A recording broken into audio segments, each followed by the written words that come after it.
Holy days away from the heathen. I need a break. I don't need a reason. I need a script. I don't need your grievance. Keep it to yourself. It's better for my health. Leave it on the shelf. Ain't hearing nothing else. Tonight ain't the night. Knowing the price. Pay it off with my life. Till it's out with your lights. Do it all for the Christ. And he ain't playing nice. Knew the end from the start. Fix your face like it's art. The sons of a simp. Call him Bart. Yeah, you did your best. Played your part. But now it's time to cut you to the heart. Flex on occasion. It's the strangest of the salvation. You see it, believe it, amazing. Them terrorists coming invasion since the creation. War of mine, Lord, bless the general. Greatest nation, eat them unequivocal. Bombs dropping, buddy, cause it's biblical. Start shit, now it's time to finish you. Whoa. Said he won't vote, he looking for smoke.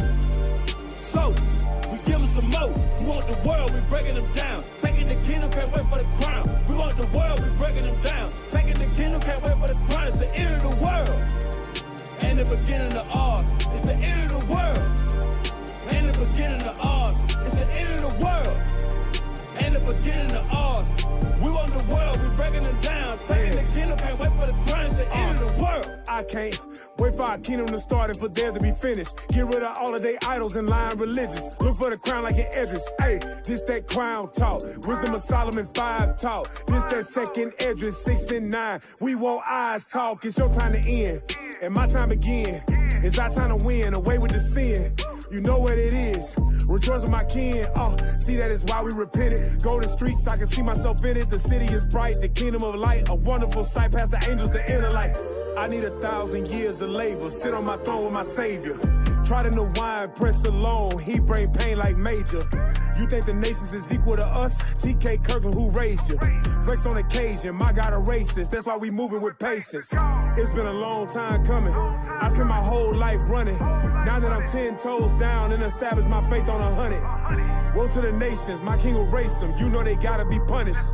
Jeremiah 25. Yeah, you know they gon' fry. Whoa! Said he won't vote, he looking for smoke. So, we give him some more. We want the world, we breaking them down. Taking the kingdom, can't wait for the crown. We want the world, we breaking them down. Taking the kingdom, can't wait for the crown. It's the end of the world. And the beginning of ours. It's the end of the world. And the beginning of ours. It's the end of the world. And the beginning of ours. We want the world, we breaking them down. Taking the kingdom, can't wait for the crown. It's the end of the world. Chill. Yeah. Let's go. What is happening? Hey, shalom, family. Most high in Christ. Bless. We back again. The Nehemiah Squad. Hey, put the fake applause in there, bruh. We don't got the live audience tonight. Somebody got to put the fake applause. You're always doing something, man. All right. So we're going to reintroduce ourselves. The Nehemiah Squad. I'm Captain Zaccai. Hey. I'm Officer Shim. Yes, sir. Officer Judah. All right. So, hey, throw that thumbnail up for the show. Oh, okay. Y'all just do the cheering and then it's real low. Disrespectful. All right. But, hey, tonight's show is it's called Prey of an Evil System, right? And that prey is P-R-E-Y. Prey of an Evil System, Indigenous Lives Stolen. Right, and tonight we're gonna be getting into MMIW, right, which is missing and murdered Indigenous women. So we're gonna be focusing on the women tonight, and our main guest is Lisa Diaz, right? But before we bring our guests out, and we got 2 other additional guests, but before we bring our guests out, we want to show the beginning of a video and a couple of clips, and then we're going right to the guests. All right, so bring that up. Bring up number 1. Just play it right from the beginning.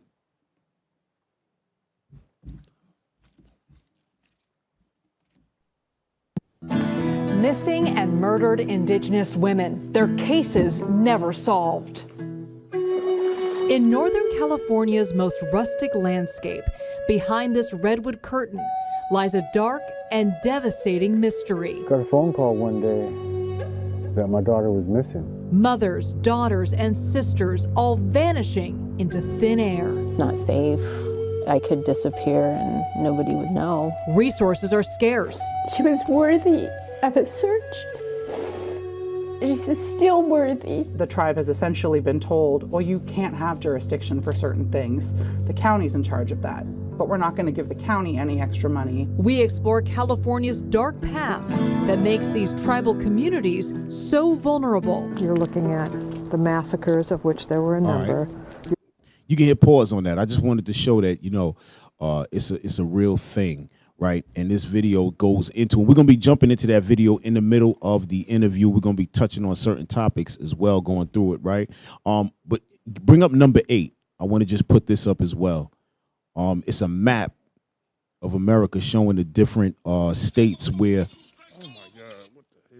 showing the different states where the missing and murdered is most prevalent, right? Number 8, y'all. Bring that up real quick. Number 8. Is that number 8? Is that number 8? Okay, all right. So I thought it was the map, but it's fine. This is perfect. It just enlarging a little bit, right? So it says missing and murdered Native American women or Native women and girls, right? So, hey, Matthias, just read a little bit of that. Y'all can blow it up a little bit so we can see it. Please raise up Matthias's mic. Violence against Native American Indian/Alaska Native women. Compared to all other races, they are 2.5 times as likely to experience violent crimes, 2 times more likely to experience rape or sexual assault crimes. National Crime Information Center missing and unidentified persons 2020 statistics. All right. Out of the 5,293 incidences, 4,244 were from ages 0 to 20 years old, and 1,049 were from ages 21 and older. Right. Go to that 578, and if you look, you'll see 578 of those cases were still open by the end of 2020. Right. So that's a lot of open cases. Damn. Right. Scroll down a little bit just so we can see the homicide right there. Go ahead. All right. Homicide. The number 3 leading cause of death among 10 to 24-year-olds. From 10 to 24, number 3 is homicide. Right? That's crazy. Go ahead. Number 5, leading cause of death among 25 to 34-year-olds. Right. And this is talking about homicide. Generally, you wouldn't see that with women, you know, but like I said before, this is 2.5 times more than any other race, right, in the United States. All right, go ahead with the one right underneath. 40% victims of sex trafficking are identified as AL/Alaska Native women.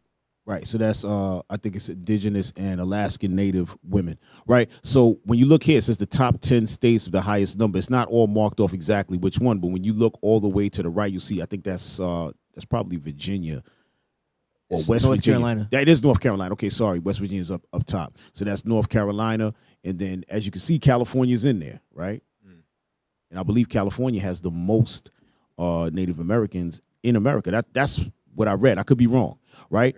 And just bring up number 9 because I want to make sure we read this before we bring the guests out so everybody's familiar with the terminology MMIW. All right. I read that. The Missing and Murdered Indigenous Women movement is a collective effort to raise awareness about the crisis of violence against Indigenous women and girls, advocating for justice, accountability, and systemic change to address the root causes of this issue. It involves organizations, activists, and individuals from various communities who work together to honor their lives, the lives of missing and murdered Indigenous women, demand justice for their families, and prevent future violence. Right. All right, so now we're going to bring out, I just wanted to make sure we read that everybody has an understanding of what MMIW stands for and what it is. So, you know, this is probably a new thing to most who are watching, right? So let's bring out the guests. Lisa, can we bring up the guests? Hey, Lisa, how you doing? Hey. Please unmute Lisa. Please unmute her. Hello. Hey, Lisa, how you doing? I'm doing good. Thanks. How are you doing? Good to see you. We also have Miss and Lisa. Okay, hold on real quick because I want to make sure I shout out your organizations. All right, so Lisa Diaz, she's from the Redemption House. Okay, we also have Miss Michelle Merrifield. How you doing, Michelle? I'm doing good. I'm Okay. here. And she's from the Round Valley tribes, and we're going to let her speak. She's got a lot to bring out. And also we have Desiree. Desiree, how you doing? We spoke on the phone. She's the MMIW advocate. How are you today? I'm good. How are you? Good. Okay. So Lisa, let's start with you. Let the people know exactly what you're doing now. How did you come into this work and what you're currently doing now? Okay, yes. First, I want to start by saying thank you so much for providing this platform for us to get together and be able to spread this awareness about this issue, this epidemic that's happening in our Native communities. So I got involved as an advocate in this movement within my own healing journey. I am a survivor of child sexual abuse, CSEC, which is commercial sexual exploitation of children. And then as an adult, a survivor of domestic violence, human trafficking. I'm in recovery from addiction, from substances, and incarceration. So, I started my healing journey in 2018. And I thought that my issue was just the substances that I had a addiction to, and in and out of incarceration, not realizing the depths of the trauma that I've experienced my whole life, that I was literally navigating my adult life with this unaddressed trauma, which is leading me into situations where I was being sexually assaulted, I was being sex trafficked, labor trafficked. And so I learned all about this when I started my own journey. Throughout the years, though, and just hearing about, just different members of the Native community that were missing, members that were murdered, my heart has always been drawn towards that. As an Indigenous woman myself, I felt that as I started my healing journey and co-founded Redemption House of the Bay Area with my survivor sister Elizabeth Quitos. Yes, Elizabeth. We started this we're leaders in the anti-trafficking movement.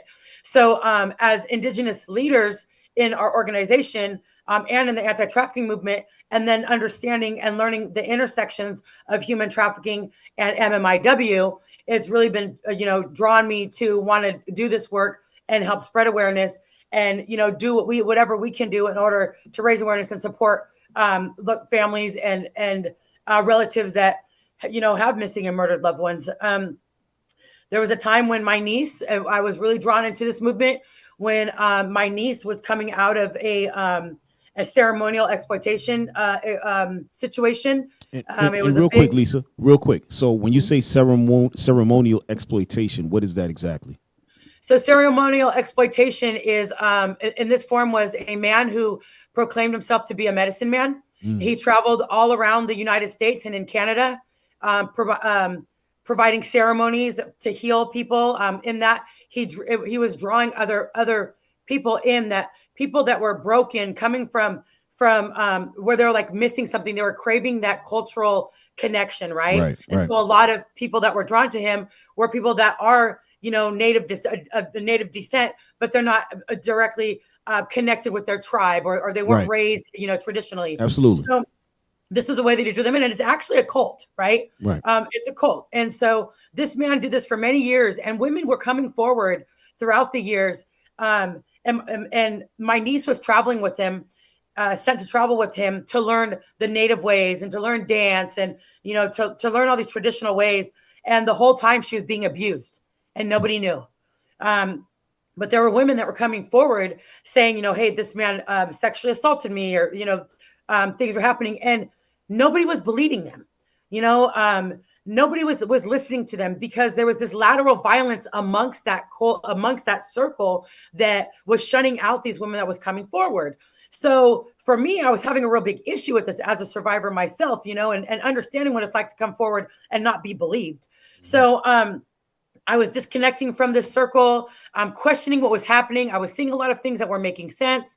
And then some of the young women, there was a young woman that was very brave, and this man also had multiple partners, multiple wives. So this young lady was very brave and left that circle. And when she left, she had reached out to myself, following me on social media. And I've known her since she was a child, following her on social media, and seeing the work, the advocacy work and the anti-trafficking movement that I was doing, and kind of was reaching out and asking for support. So my sister, Catherine Lambrera, and myself reached out to all these women, to this young lady that was coming out, and then collectively reached out to the other ladies that had disconnected from that circle. And we created a support group called Voice of Indigenous Ceremonial Exploitation. So we created this circle, the support group where these women, we met with these women weekly. And it was just a place for all of them. There was about 15 women that joined, that came together and just collectively like healed. There was some, the lateral violence amongst them, they were able to work through within this group, and just really create this strong support network so that they can all support each other along this journey of coming forward and finding their voices. So, and providing the space for them to use their voice because they were silenced for so long, and so in this, the result of this is that this man was actually arrested in Las Vegas. His name is Nathan Chasinghorse. He sits in the Las Vegas County Jail with multiple charges of human trafficking and child sexual abuse and sexual assault. His trial is beginning this year, in the next couple months. And so for me, my niece separated as one of his companions also, and has come home with us. And she was gone from us for like 12, 13 years. We weren't able to see her. We weren't able to talk to her. She was completely disassociated from us, from my grandmother, my dad. They both passed away, not in the last few years, not being able to see her, not being able to connect with her, And one of the promises that I made my dad when he passed away was that I was going to bring my sister and my niece home. And I told my grandma as well, was that I was going to bring them home. And so I held true to my promise. And now my family gets to be in this space where they're collectively healing together, and we're all healing together. And so in this, I just have this passion for this work because I've seen, what it can do to families. When somebody's missing, when our loved ones are missing, when our women are being sexually assaulted and violated and they're not being heard, nobody's believing them. And it happens locally also, when somebody comes forward and says, oh, so-and-so sexually abused me or sexually assaulted me. And oh, no, he didn't. That's my uncle. That's my relative. We're not going to believe that, once again, there's that lateral violence. And so I think that real quick, Lisa, I'm sorry. I just want to let the audience know when you say lateral violence, meaning that within the community. Within our communities, right. Absolutely. Okay, go ahead. And that lateral violence stems from, just protecting relatives that aren't walking in a good way, that are hurting our women and our people. And I think that that's a big part of, this awareness is that, it doesn't matter who it is. If somebody is being hurt amongst their family or in their communities, like it needs to be spoken of. People need to be held accountable so that these young women can heal. Our women are our life givers. We bring on the next generation. And,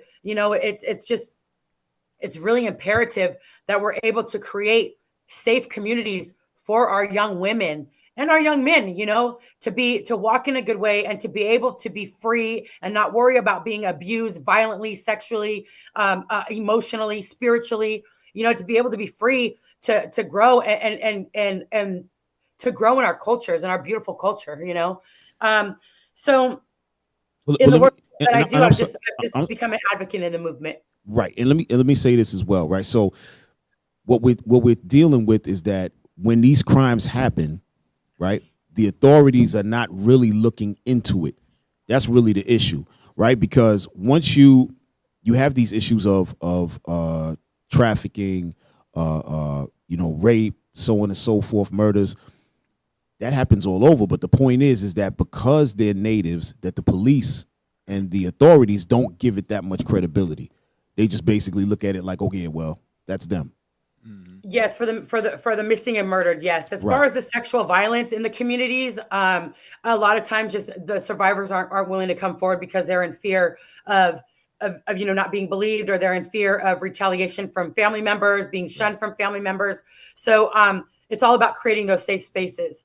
And so as far as the missing and murdered with the law enforcement, maybe Michelle, would you like to speak a little bit more about that? Yep. How much time do we have? No. and Michelle, and we're going to back you up on that because we got a couple of little clips and stuff that we're going to show. But go ahead, please talk to us about that. Yeah, so we're on the reservation, Northern California. We're about 2.5 hours north of San Francisco. So we're very remote, in the mountains, and a lot of stuff happens out here. This is and always will be a beautiful valley. This is, I lived here all my life with my family, right. And I'm a tribal member here on the reservation as well. So, I have a lot of roots here, so to speak, and like to take care of our people, and we should know each other. But when we're so remote that if we call the police, it takes them, like half a day to get up here, right. And that's, it doesn't take me that long to get out of town and back. So, right. We don't know why that is, and they're not answering why that is. And they try to blame it on a public law 280. There you go. Absolutely. Yeah. So they're saying it's just because it's our reservation, it's our people are missing or murdered that we should take care of our own. And I don't, I'm really not in agreement with that because we pay taxes just like anybody else. Right. We drive the cars just like anybody else. We go to the stores. So I don't know what the difference is. Well, and they Michelle. have yet to Well, let me ask you, the in the name of that's the Round Valley tribes, right? Yes. And so are you guys are you guys known as a sovereign nation? Yes, we are. Right. So if you guys are a sovereign nation, that means that the government is supposed to be funding you guys as a separate entity based on a treaty that they made a long time ago. That's what's supposed to happen, right? But like you brought out, Public Law 280. I just want to bring that up so the people can see what you're talking about, right? It's very important. Bring up number 10. Bring up number 10 because she brought up Public Law 280. And when you have a sovereign nation, you're supposed to be able to police yourself. So in reality, on the reservation, there's supposed to be a police force there, right? That's funded and able to answer all of these disputes and issues and things like that. But is that what I sent? Okay, go ahead, bring it up. I don't look like what I sent though.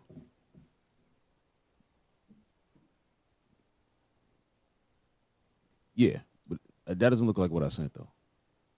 Okay, go ahead, read that, bro. Understanding Public Law 83-280. What is the PL 280? Public Law 83-280, commonly referred to as the Public Law 280 or PL 280, was originally enacted in 1953 and did two things to alter the usual allocation of criminal jurisdiction in Indian country.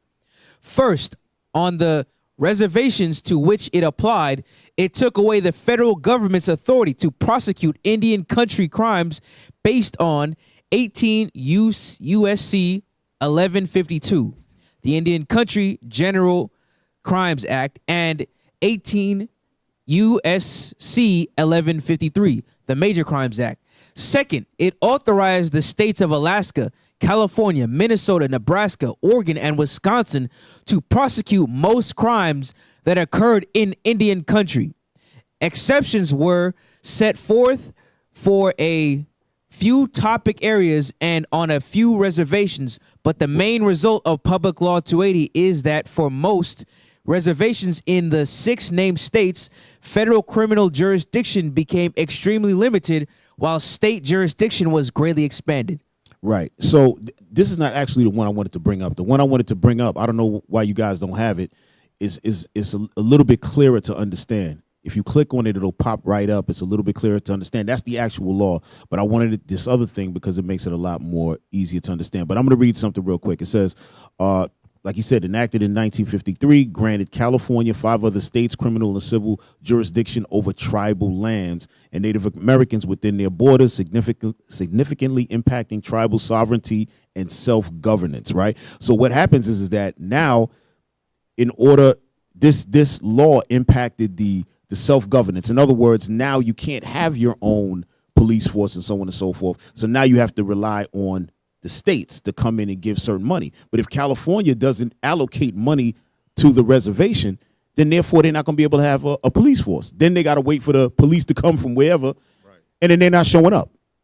So this is called the bait and switch. You understand what I'm saying? This is something that was done purposefully. This is not, we trying to help. This is done purposefully. But go ahead, Michelle. I'm sorry. Just wanted to bring that out. Yeah. So, and others had made a comment too that these laws were made back in the 50s, right. And they were pretty much meant to hurt us, not Absolutely. protect us.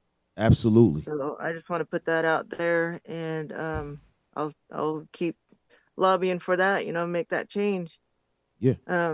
So we've heard that, all my life growing up here, in this valley, that, the cops take forever to come up here. And, so now, with this MMIW, MMIP, so the MMIP is murdered, missing Indigenous people, because we have the statistics are growing for men as well as the women.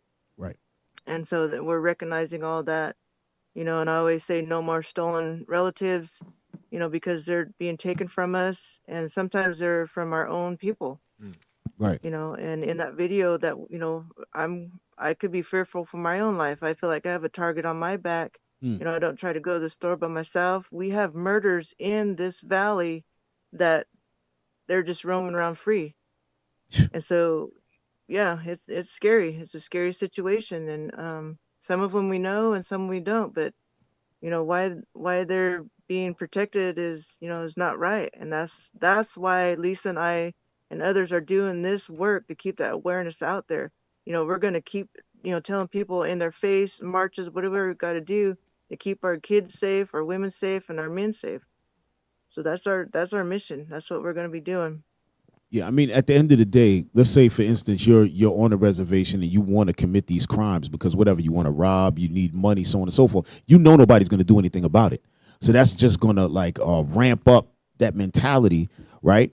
And there's going to be no ramifications for your actions, right? And they know this, right? This is what you've seen across the whole country back when, even across all of the black and Hispanic neighborhoods all throughout America with the crack and drugs and guns, and the whole thing was set up to do what? For the people to murder each other. That's what it is, because they could easily stop the drugs coming in. They have control over this stuff. They know when it's coming in. They know where it's going. And something like this is not even a big deal. All they do is set it up. Okay, here, a couple of police officers, that's it. And people will police themselves. But what are we looking at? We're looking at generations of hatred. Like this is when these people came over and conquered America. From that point forward, you had literally close to, and I want to show y'all something, and this goes into where we're at today. Let me just show you this. Bring up number 11, because I want to talk about the treaties, right? Because this goes into the treaties that America has made with the Native Americans throughout from the time they got here. And over 370 treaties that were made, all broken. You can't make this stuff up.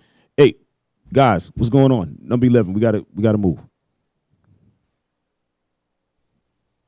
Right. And click show more. Click show more, and then Matthias, read that, please. All right. The U.S. government signed and ratified approximately 370 treaties with Native American nations between 1778 and 1871.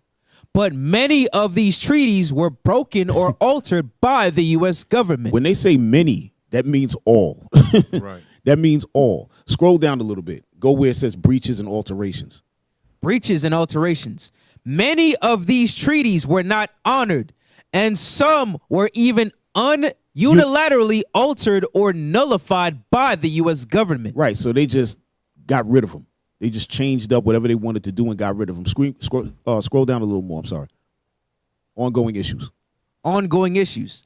The legacy of broken treaties continues to impact Native American communities today. Exactly. Go ahead. With ongoing disputes over land, resources, and treaty rights. So that's what we're looking at today. Y'all can drop that. That's why we have those situations out there in the reservations now with this what is it, PL 280 and all of that, because of how it started, the stealing of the land, the destroying of the people, trying to kill off all Native Americans, because that was the goal when they first got here, was to destroy everybody and then totally take over, you know, but God didn't allow that, right?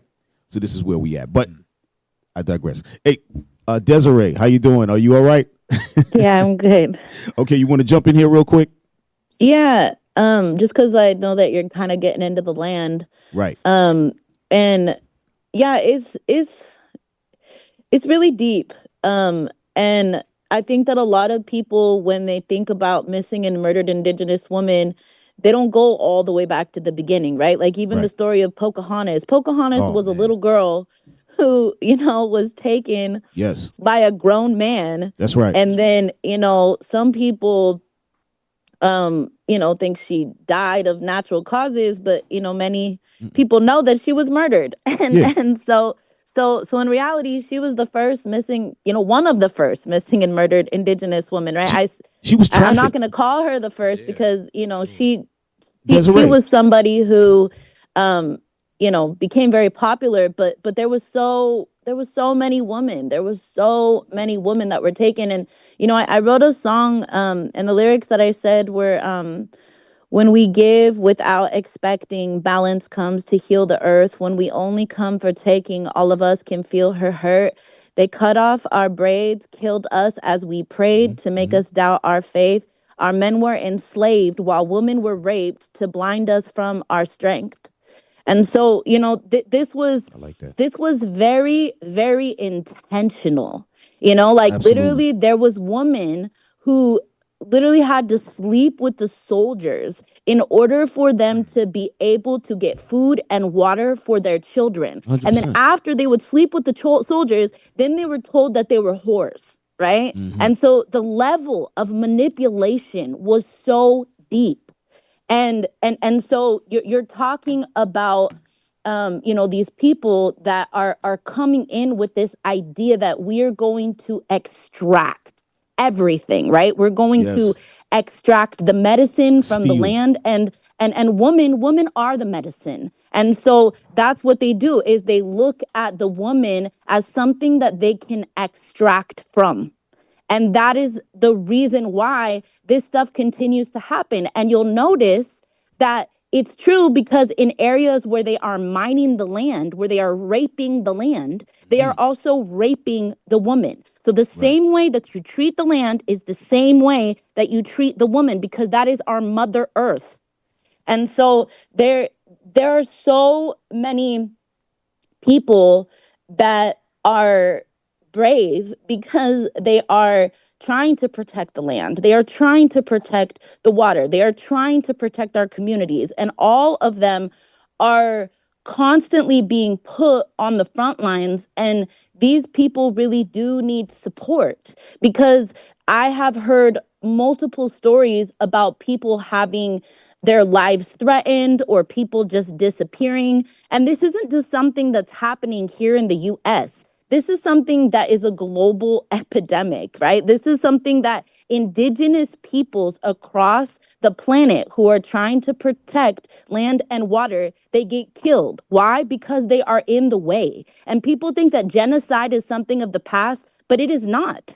I go to the United Nations and I'm talking to Indigenous people who are south of the border right here in the Americas, talking about how genocide is happening in their communities. And while everybody's out there talking about all of this in these meetings, they're saying we need people on the ground to physically protect us, right? And, you know, and then it gets deep too, because, you know, this was something that I was just talking about the other day, just trying to learn the history of Mexico and what happened and all this stuff. And what it was saying is that, you know, the corn, right? There used to be this variety of corn that they had there. It wasn't just yellow corn. It was all kinds of corn, right? Red, blue, all kinds of corn, right?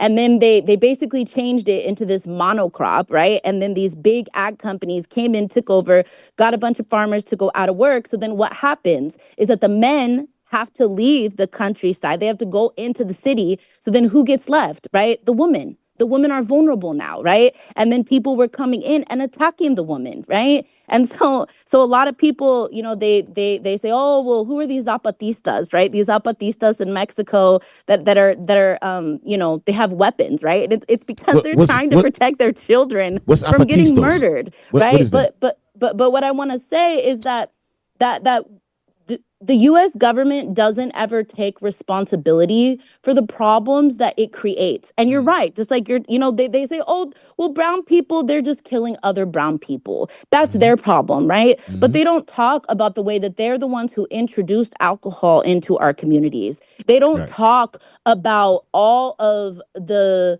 colonization that has happened over the years that has created the historical trauma that gets passed down from generation to generation, where, yeah, maybe there is crime on crime, but even with that, with the case of missing and murdered Indigenous women here in the States, the majority of the crimes isn't even happening from Indigenous people killing other Indigenous people. It's happening from people who are not Indigenous coming into Indigenous communities and killing them, right? And so this is such a big issue. And I mean, I could go on and on, but what I can say is that racism is so real, and it's because I have had friends who were murdered and they never got the justice, and it's because they had bruises all over their bodies, but oh, they just overdosed. Oh, they just killed themselves, right? And there's not even an investigation that happens. I have been to City Hall trying to hold police officers accountable, saying, where was the investigation done? I want to know what you did to make sure that there was a proper investigation done. Why are you assuming that just because she is an Indigenous woman, that she's a drug addict? Or just because she's an Indigenous woman, that she is suicidal? No, these things need to stop. People need to understand that our people are in need of not only justice, but also people need to understand that our communities are healing, and we don't need people to come in and make all these assumptions about our community. We need people to empower our communities to heal. Well, Desiree, let me say this to you. You had mentioned something about Pocahontas, right? And that's a real thing. So Pocahontas, for people who don't know, Pocahontas, it was not the Disney story that everybody says, right? And she ran off with, what was his name, John Smith or something like that? Yeah. And then it was happily ever after. No, she was taken to Spain, I believe, or was it Italy? One of the two.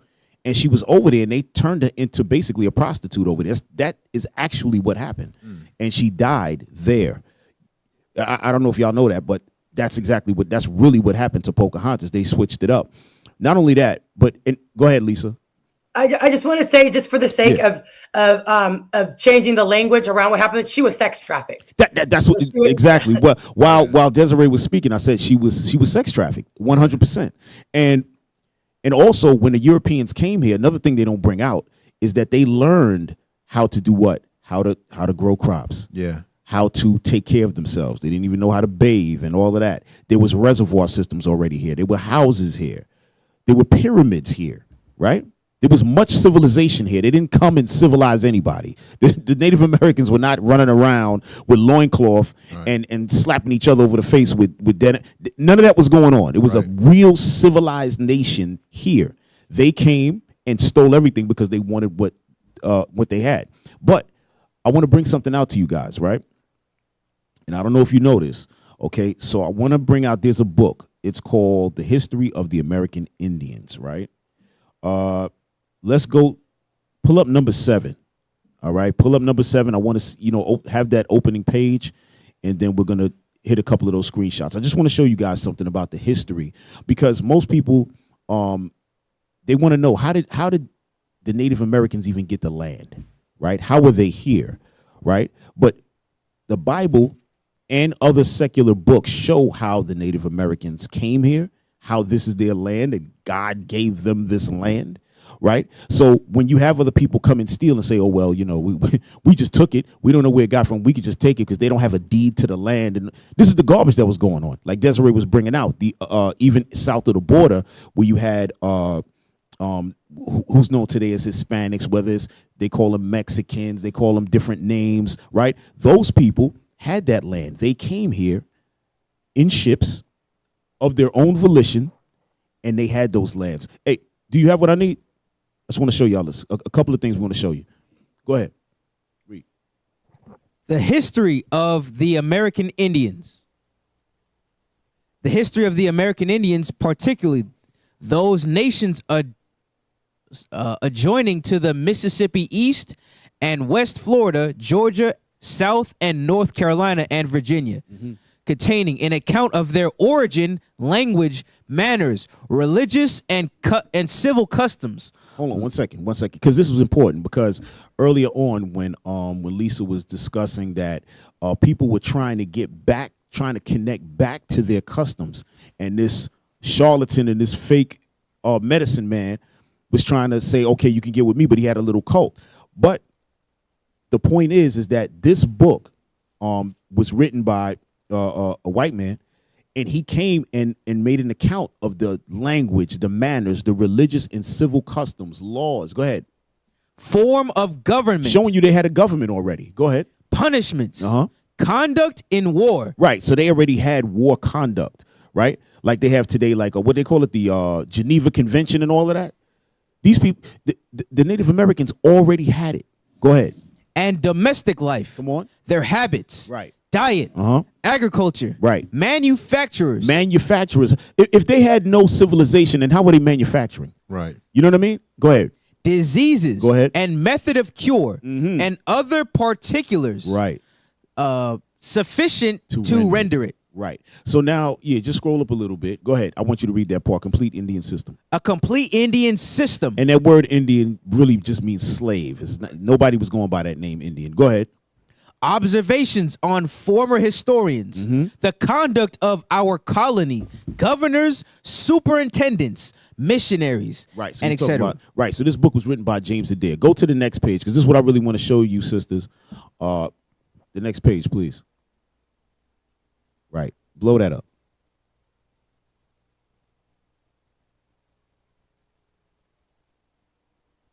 Okay. Right. So on this page now, it's showing you the table of contents, and you'll see something that says their division into tribes, right? Their worship of Jehovah, right? Because a lot of people think that when the Europeans came, that they introduced the Bible to the Native Americans. No, they introduced a religion, which is Catholicism, so on and so forth. But the Native Americans already had the worship of Jehovah that we know in the Bible. That was already part of the routine. All right, or what they want to call religion. Go ahead, read down. I just want to jump down to where it says. No, I'll read it. In when you see Roman numeral number 7, it says their prophets and high priests. Yes. The next one says their festivals, fasts, and religious rites. Right. When you look at these things, go ahead, read down, bro. Under that, their daily sacrifice. Go ahead. Their ablutions and anointings. Right. So all of these things are from the Bible, sisters. That's what I want to let y'all know. So the Native Americans came here already with a religion. And the religion was not so much a religion as we know it today, but a way of life, their heritage, which is they are part of the 12 tribes of the nation of Israel. Right. Now, people might think, okay, the Jewish people over in Israel, so on and so forth, but that's not where the Native Americans come from. Today, the Israelis have nothing to do with the ancient Israelites of the Bible, but the Native Americans are the ancient Israelites of the Bible. Right. This is a fact. We're just going to bring it out to you just so you guys know moving forward. Go ahead, scroll up. Go ahead. Their marriages, divorces, and punishment of adultery. Right. Where did they get this from? They did not get this from white people. This was already solidified in the scriptures. Right, the laws on marriage. When you look up, it says the law of uncleanness. Right, that talks about the law of uncleanness is talking about when a woman is on her cycle, blood issues with men, so on and so forth. But all of these things are in the Bible. And this is what I want to let you sisters know, that the reason why the Native Americans, who are biblically are known as the tribe of Gad, the tribe of Reuben, and we're going to show you guys that, right, before you move on. We just want to give you this historical information. The reason that the Native Americans are going through so much hell here in the United States of America is because you're part of the 12 tribes, and the Europeans know that, and that's why they've been trying to kill you from day one. Right. That's really what this is about, right? Now, and before you guys, I'm gonna give you the floor back, but I just want to bring out one more thing. I want to read an excerpt from a book real quick, and then I'm gonna give it back to you. Go to number 12. Bring up number 12. And the name of this book is called Lost Tribes and Promised Lands. Oh, yes. Lost Tribes and Promised Lands. So the Lost Tribes is talking about the tribes of the Israelites, right? So the Israelites had the tribe of Gad, the tribe of Reuben, right, which came to the it wasn't the United States, came to the Americas, and then broke up into all the different tribes. So like today, you have the Round Valley tribes, but that essentially is one family from a bigger family, right? So all the small families are underneath these two families that came here, right? Hey, can you bring that up, please? Okay. I want you to read go to that last paragraph. Blow that up, guys. The last paragraph. Come on, y'all. Where it says a brief conversation? Yes. Okay. A brief conversation then ensued in their common ancestral tongue, according to Montesinos. Right. So Montesinos was the explorer who came here to the Americas, and now the Native Americans are having a conversation in front of them. Oh, no, you got to start up above. Start on that one. Start there. Okay. Start there. Waving a banner high in the air, the Indian guide soon was greeted by a puff of smoke far beyond the other bank of the river. In response to his signal, the two men waited. Eventually, a canoe appeared bearing 3 men and a woman, all of them Indians. All of them Native Americans. Go ahead. To the place where Francisco and Montesinos were standing at the water's edge. The woman got off and spoke to Francisco in an Indian tongue that Montesinos could not understand, although he could perceive that he was being identified in the conversation. Mm-hmm. She then turned to her male companions to explain the situation. Upon hearing her words, they rose, went over to Montesinos, and to his utter astonishment said, Shema Yisrael Adonai Elohenu Adonai Ehod. Hear, O Israel, the Lord our God, the Lord is one. They had recited in Hebrew the fundamental credo of Judaism. Right. So the Native Americans, when they were here, they were speaking Hebrew. Same thing when you find in the island of Puerto Rico and Hispaniola and down in South America. The language was Hebrew. That's what the language was before the Spanish conquistadors came and then taught them Spanish. Before English was introduced here in America, they were speaking Hebrew. Go ahead, read on. Okay. A brief conversation. A brief conversation then ensued in their common ancestral tongue, according to Montesinos, whose fluency in it is almost as perplexing to the reader of his narrative as is that of his 3 mysterious new companions.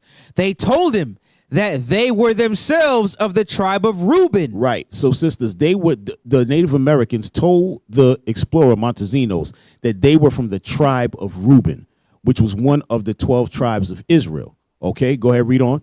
And that the tribe of Joseph, which is today known as the Puerto Ricans, go ahead, lived on an island nearby. Right. That was the tribe of Ephraim. They were called Joseph there because Joseph had 2 sons, Ephraim and Manasseh, but they are today known as the Puerto Ricans. But the guy, the Native American who pointed out to the islands and said, our brothers are out there, the tribe of Joseph. So these are all the tribes of the nation of Israel. So we just want to let you know this is what your lineage goes back to. You go back to being an Israelite. You go back to being a Jew. Right. That's what this is. So I know a lot of people don't understand that because our history has been lost through all of the murder and all of the bad colonization and wicked education. That's why they took the people, and we'll get into the boarding schools as well. But I got to give it back to you guys. I'm sorry, but I just wanted to give you this information that's out there. Okay, this is hidden history, but it's hidden right in front of our eyes. That's right. You know, that's history books they didn't think that we would read. Right. You know? So now that we found it, it's our job to show it to you. Right. Because what everything you guys have said tonight, I'm sitting back like, damn, that's like exactly what's happening to my people. One thing, you remember they said like the investigations don't happen, right? And then they'll make up a lie like a person killed themselves. Yes, that just literally happened to two twin black boys. Yeah. Hey. You know Oh what I'm yes, saying? yes. I mean, Yes. literally word for word, everything In you Georgia. guys are saying, right? It's happening to our people, and the reason we show nationality and history books is because when we think that it's an indigenous Native American problem, and then black people think we have a black issue, and Mexicans think they have a Mexican issue, we all, as Israelites, have the same issue. Right. Right. Yeah. So that's main key. We Hey, know and he 100% with that because they did that to my older brother. They killed him, and then they said he committed suicide. Right. Some law enforcement they hung my brother, and then they said he committed suicide. No investigation. None at all. Why would they investigate themselves? Right. You know. But Lisa, any one of you want to jump in? Please jump in. I know this was a lot, but we had to give it to you. I guess I do want to say that, yeah, as far as history goes with indigenous peoples being here in these lands, I know that a lot of people believe that we came from the Bering Strait 10,000 years ago, but that was definitely misproven, right? That we've been here a lot longer. Yes. Is what I was gonna say. And then I know that just in Hueyatlaco site in Puebla, Mexico, that site was dated to be like 430,000 years old, right? And so with that being said, not only have indigenous peoples been here a very long time, but also there has been so many black natives as well, right? And so a lot of people think, oh, Columbus was like the one who discovered America, but in reality there was a lot of people that were here. And yes, so indeed. I think that really what it is however people came to these lands, right? Some came before others. I think that the reality of the situation is that it's the way that you come into a place, right? And so when you come into a place, you have respect for that place. And this indigenous understanding of land isn't that we owned the land. This indigenous understanding of the land is that we were the caretakers of the land. Nobody owned it. So when people came here and they put down a flag and they said, we own this land, that whole mentality was not the mentality that our people had. Right. And so I think that, even when people say, oh, there's all these different tribes, I think that people don't understand also that even though, there are various, lineages that exist in reality, we really understood that we were all caretakers of the earth. And it's interesting, even looking at language, when you get into that, because the word for a lot of indigenous peoples, when you break down what it means, what the literal translation is, it means the people. Like, I'm also part Dene, so I'm Mishua Wapo as well as I'm part Dene. And so Dene, it just means the people, right? Or I work with like the Winnemem Wintu up north, and literally that just means the middle water people, right? And so what we understood is that we were all people, right? And so I think that's important to note, right? That people have this idea that we were all divided, but in reality, we understood how we were connected, right? Even if we had different names, we understood how we were not only connected to each other, but how we were connected to the land. And we had that respect for the land. yeah, I just wanted to say that just because you were getting into the history. I'm glad you brought that up, Miss Desiree, because how we got over here, how the natives got over here is actually documented right here in the scripture. Right. And it was way before the Bering Strait. Right. Way before. Give me let me get this for her right quick and then I'll pass it. Give me 2nd Ezra chapter 13 and verse 40, and IT pull up the get ready to pull up the definition of Arsareth. Right. It's the book of 2nd Ezra chapter 13 and verse 40. Come on. Those are the 10 tribes which were carried away prisoners out of their own land in the time of Hosea, the king, whom Salmanazar, the king of Assyria, led away captive. And he carried them over the waters, and so came they into another land. But they took this counsel among themselves. So the 10 tribes took counsel amongst themselves. What was that counsel that they took among themselves? That they would leave the multitude of the heathen. That they would leave from up under Salmanazar. And go forth into a further country. That further country was here. Come on. Where never mankind dwelt. Where nobody had ever dwelt before. Right. That's this side of the earth. The the so-called Americas. Go ahead. That they might there keep their statutes, which they never kept in their own land. And that's all of the stuff that we read in that book, on that table of contents, the sacrifices, the marriage and ceremonial laws, and all of this stuff. They came over here to further push what they were supposed to be pushing in the land that they already originally had in Israel. Go ahead. And they entered into Euphrates by the narrow passages of the river. For the Most High then showed signs for them and held still the flood till they were passed over. So just like Captain said, they came over here on they own ships. The Bible said it first. Come on. For through that country there was a great way to go, namely of a year and a half. So it took them a year and a half to get from the eastern hemisphere over here to the western hemisphere, where never mankind dwelt. First people to dwell here, to live per se, would be the 10 tribes of Israel. Right. Ephraim on down to Manasseh. Ephraim on down to Issachar. Come on. And the same region is called Arsareth. And that same region where the 10 tribes came to dwell, it was called Arsareth. Go ahead, pull that up. Let's see what they know that we don't. Pull it up, blow it up, and go ahead, Matthias. This is Arsareth out of the Jewish Encyclopedia. Watch this. The name of the land beyond the great river, far away from the habitation of man, in which the 10 tribes of Israel will dwell, observing the laws of Moses. Now this goes into it a little deeper. What they would following their own customs, like we read in the scripture. It says those customs that they were coming over here to follow was the laws of Moses, the traditions of the scripture. Go ahead. Until the time of the restoration. Until the time that Christ was supposed to get here. Come on.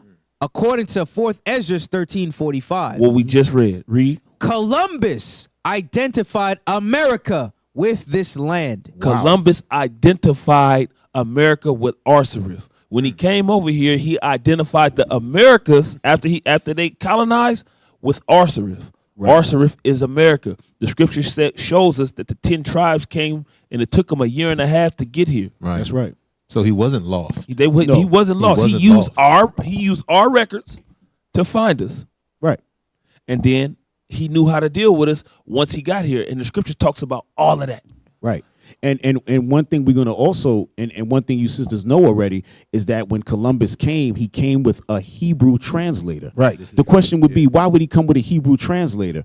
Because the people here spoke Hebrew. Yes. In all the lands, even in the Caribbean, down in South America, right? And here they spoke Hebrew. That's why he came with the Hebrew translators. So all of the information on how the Native Americans got to the Americas is in the Bible. Right. They have all this information. This is all information they have that our people, as far as the Native Americans, do not have. That information proves the Bering Straits is false. Right. Yep. Exactly. You know, and Desiree knew that. Yeah. The natives came from the Euphrates. Right. And sailed over here. Thousands of years ago. Right. Thousands of years ago. The first people to be here. So the same way they lied about John Smith and Pocahontas falling in love. How can you fall in love with your murderer? Somebody that killed your family and you fall in love. That's a lie. Yeah. Benjamin Franklin did not discover electricity with a kite and a key. You know what I'm saying? Christopher Columbus was not lost and looking for Indians. You know what I'm saying? No, he said he was looking for India. But that makes no sense because India was an empire at one time called the Persian Empire. Everybody knew where India was. So you could not be looking for India. He was looking for Osiris. He was looking for the Native American, today known as the Native American Indians, but everybody knew that they went west. They went And west. they were looking for those people to enslave them and take what they had. Everybody knew this. Yeah. But I'm sorry. Go ahead. Desiree, I don't know if you want to jump in. Lisa, Michelle. Yeah. Sorry. I mean, I feel like what you guys are talking about is the manifest destiny. And so really, it was this idea that when they came here, that they had this idea that they were going to expand not only were they going, not only did they think it was their divine right to take the land, but also, when you look into documents like the Doctrine of Discovery, which was created by the Pope, that document was a justification for colonizing the indigenous peoples of these lands. And so that was just, something that they thought was their divine right, was they thought that it was their divine right to colonize anybody who wasn't, quote unquote, Christian, right? Yep. And so with that being said, there is a lot of trauma. There is a lot of trauma, even with the church and indigenous peoples, right? Yeah. Because and this is something that I can say, that I was always taught is, you can't blame Jesus for what the church has done, right? And so with that being said, there is a lot of trauma that indigenous peoples have with the church because of the way that they came over here. Like here, for example, the missions here in California, we were enslaved in the missions, right? The woman that and then you had I mean, to this day, that they just recently made like Junipero Serra a saint for colonizing all of our peoples in these mission systems. And what people don't know is that even here in California, that there was slavery, that our indigenous women were enslaved, that we were trafficked, and all of these things. And even things like boarding schools, right? Everybody hears about the boarding schools, but they don't hear about all of the sexual abuse that happened from these people who were supposed to be teachers, or all the sexual abuse that happens from the preachers, and all the sexual abuse that happens from the priests as well. And so, just with all that being said, I just feel like this is something that really does need to be addressed, right? Yeah, it's not just like the fact that missing and murdered indigenous women exist today, but it's also the fact that this is something that has been going on for a long time. And it's not just this rape culture, it's this idea that we have to conquer someone else, or we have to assimilate them. We have to force them to believe what we believe. We have to conquer them. So the same way that you conquer the earth, that you own the earth, then they think that they own the woman, right? And they think that they can sell the woman, just like they think that they could sell the earth. And these are the things that need to stop. Yes. Right. Yeah. And we want to talk about that, the boarding schools. That was a real big part of the destruction of the tribe of Gad, the tribe of Reuben. Yeah. But today we know them as Native Americans. The whole point was to assimilate, right? And what did they say? Kill the Indian and keep the man. Correct. That's what they would say, right? So I just want to show something real quick. Go back to that first video, and let's get to 7 minutes and 45 seconds. I just want to show you guys something. All right, because the boarding schools, that was a major, major part. As long as you can get to the youth and get their minds destroyed, then that's it. You got it. All right, 7 minutes, 45 seconds. Man, this is some good stuff.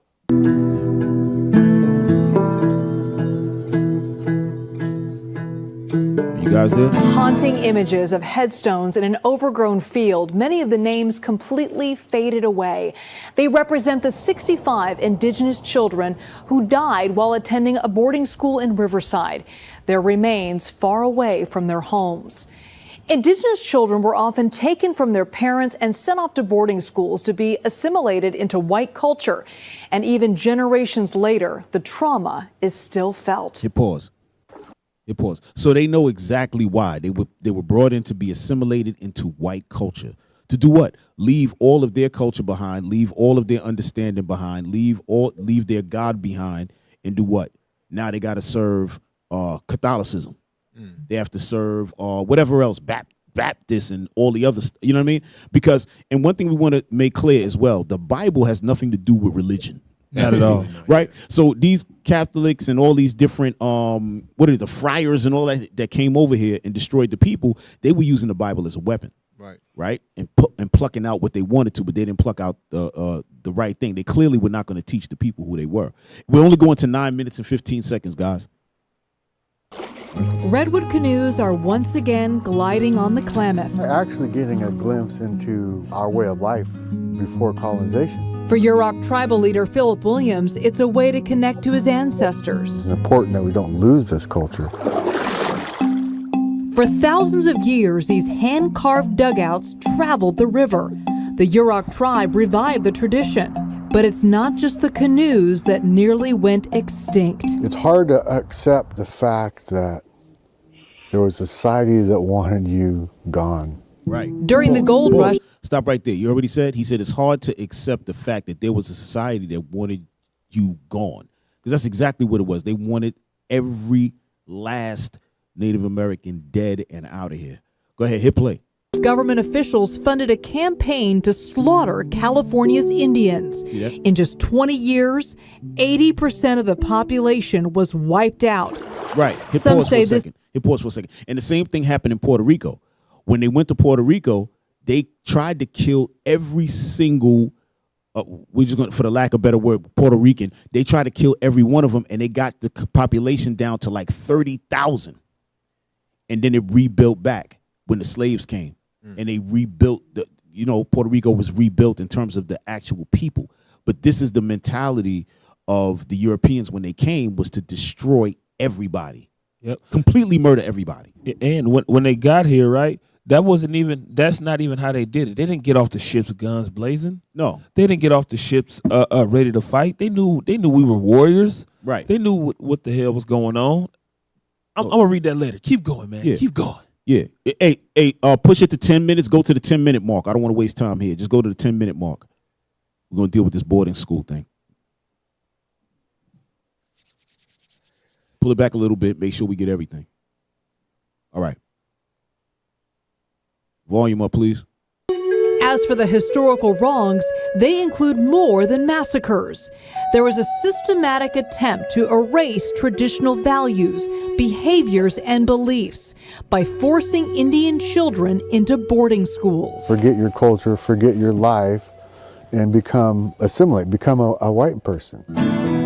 A recent federal report reveals that from 1819 through 1969, the U.S. operated more than 400 Indian boarding schools. 12 were in California. Indigenous children were forcibly removed from their families and communities. Children who resisted assimilating were often punished with whippings, solitary confinement, or starvation. So what do these wrongs have to do with the missing and murdered women? Things happen to us as a result of an invasion and a lot of bad behavior. And we took on some of that behavior. Abby Abenanti. Hey, pause. See what she said? Yeah, she said there was a result from the invasion and all that bad behavior. We took on some of that bad behavior. Yes. That's why even amongst the Round Valley tribes that Michelle was talking about, right? That all of that, the crime that's happening there is because this is what we're taught. Right. Yep. Learned behavior. Yeah, the learned behavior of the so-called Americans, that you go, you steal and take that you can live. Whereas before, like Desiree was bringing out, that it was more about being a caretaker of the land, understanding that we sharing the land with people. Yes. And we have our own little areas, and but it was a learned behavior. I love what she said. Hit play. is the chief judge of the Yurok tribe. She believes the traumatized children, some who were enslaved by wealthy landowners, pass their pain, suffering, and coping mechanisms onto the next generation. Right there? Many of them would. I want to show the picture. Just go back 2 seconds. 2 seconds. Right. You see all those children, right? What happened to their parents? Right. What happened to those parents? They got words like colonization and settlers. That's just another word for murderers. Right. You know what I'm saying? Boarding school is another term for buck breaking. Right. They've killed the parents already. Oh yeah. Now we have the next generation, and now we can teach away their history. Right. And it's just crazy how those words, they change meanings. And Desiree had brought out like cutting of the hair to get them away from the culture. That's in a book. We actually have that page. We probably don't have time to get into it, but that's actually written in a book. That's a real thing. But hit play. Some who were enslaved by wealthy landowners pass their pain, suffering, and coping mechanisms onto the next generations. Many of them would run home, but they came home having not been parented. And with a lot of bad habits because they were beaten and whatever. Habits including substance abuse and domestic violence that can lead to mental illness. Stop right there. She said many of those children, after they went into boarding schools, they were sent home. But guess what? They're sent home with no parenting, right? They were not raised well at all. Yep. They were raped. They were abused. They were put on drugs. And like she said, that is what they knew now. That's what they were taught. They weren't taught, hey, mother and father, this is how you got to grow up. This is how we eat. This is how we live. This is how we show love one to another. This is your neighbor. This is your brothers. This is your family. This is how we behave. If we got a problem, a dispute, this is how we handle it. None of that. Right. So they came back like animals. Yep. You see what I'm saying? They were calling them savages, but they made these kids into savages. Right. That was the point, But we could drop that. Sounds familiar. Yeah. Please jump in. Jump in immediately. Jump in. Yeah. So just hearing all this and listening to the videos and just what's being said, our community is healing from these generational traumas that are caused by colonization, right? So forced religion, and the calling of savages and stuff. These are children that were in situations where they were drastically abused and were coming out living their lives with unresolved trauma. Yes. So, and that's what it is. It's not a savage. It's unresolved trauma from the abuse that they endured because under the name of religion or Catholicism or Christianity or whichever you want to call it. All it is that somebody else's idea coming in to say that, well, the way that you're living it isn't good and it's not right. So we're going to transform you to be a better person or, to be a whatever, and so it's very triggering to listen to. It hurts my heart to think about our ancestors that had gone through that. But it also, in a sense, also the fact that the three of us are here just to represent Indigenous women shows that like what the colonization and the mass destruction and the mass assimilation of our people, what they weren't able to do it because we're still here. Right. Absolutely. And so there was a time when we weren't able to even perform our traditional ceremonial ceremonies. We weren't able to, we had to hide and do it. So today I am grateful that I'm able to go and practice ceremony, our ceremonial ways in order for me to connect with Creator, right? To connect with ancestors, and I say this because I wasn't raised in a traditional Native American family, right? My grandmother raised us in a Catholic religion, but while that was happening, I'm going home being sexually abused by my stepdad. And so God to me, I didn't understand that God. You know what I mean? I didn't understand that God. So as I got older and started my own healing journey and being able to connect to my own, traditionally my own cultural ways, I am grateful that I'm able to do that so I can pass that on to my grandchildren so that they're not stuck not knowing, right? Because there's so many tribes that were lost. There's so many languages that were lost. There was tribes of people that were just completely wiped out that aren't even here anymore. Absolutely. You know what I mean? So the colonization is real when we are continuing to deal with it. I mean, in the terms of MMIW, it's colonization. You know what I mean? Like, we don't matter. We're not important. So I just really just wanted to put that out there and I'm sorry, like listening to those videos and all the other stuff just kind of got me a little worked up. So no, you're supposed to be worked up. We all worked up. Yeah. We stay worked up. Feel the She same. don't know how many scriptures she just said. Yeah.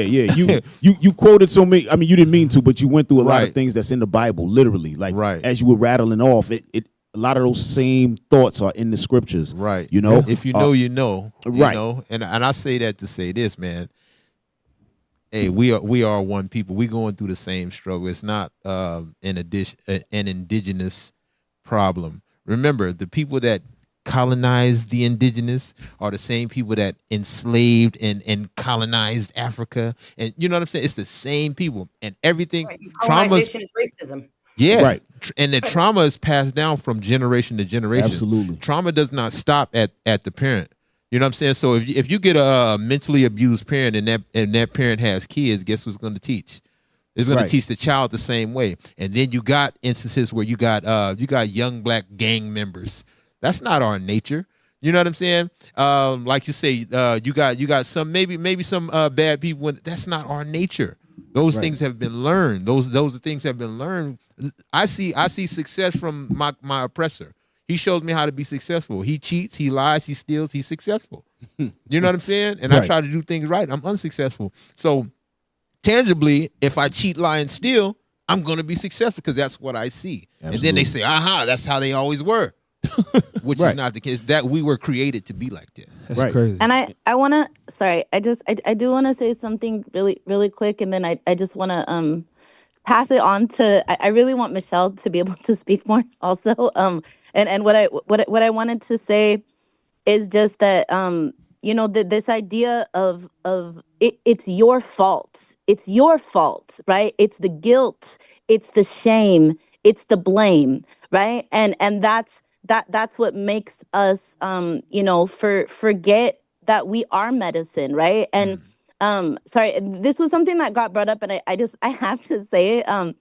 Around the moon time, something that our people believe, is when we're on our menstrual cycle, that it's actually the time that we're in our power because it's actually a reflection of the moon cycle, right? So our bodies are a reflection of the moon cycle. So even though, we are in our own ceremony during that time, it's not because there's anything wrong with us, right? It's like as women, we are sacred.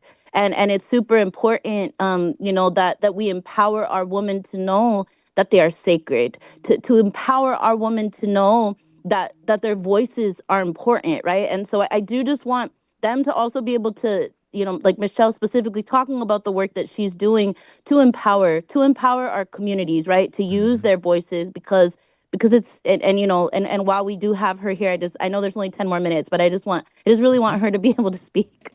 Okay, yeah. Come on, Michelle, talk to us. Oh, thank you.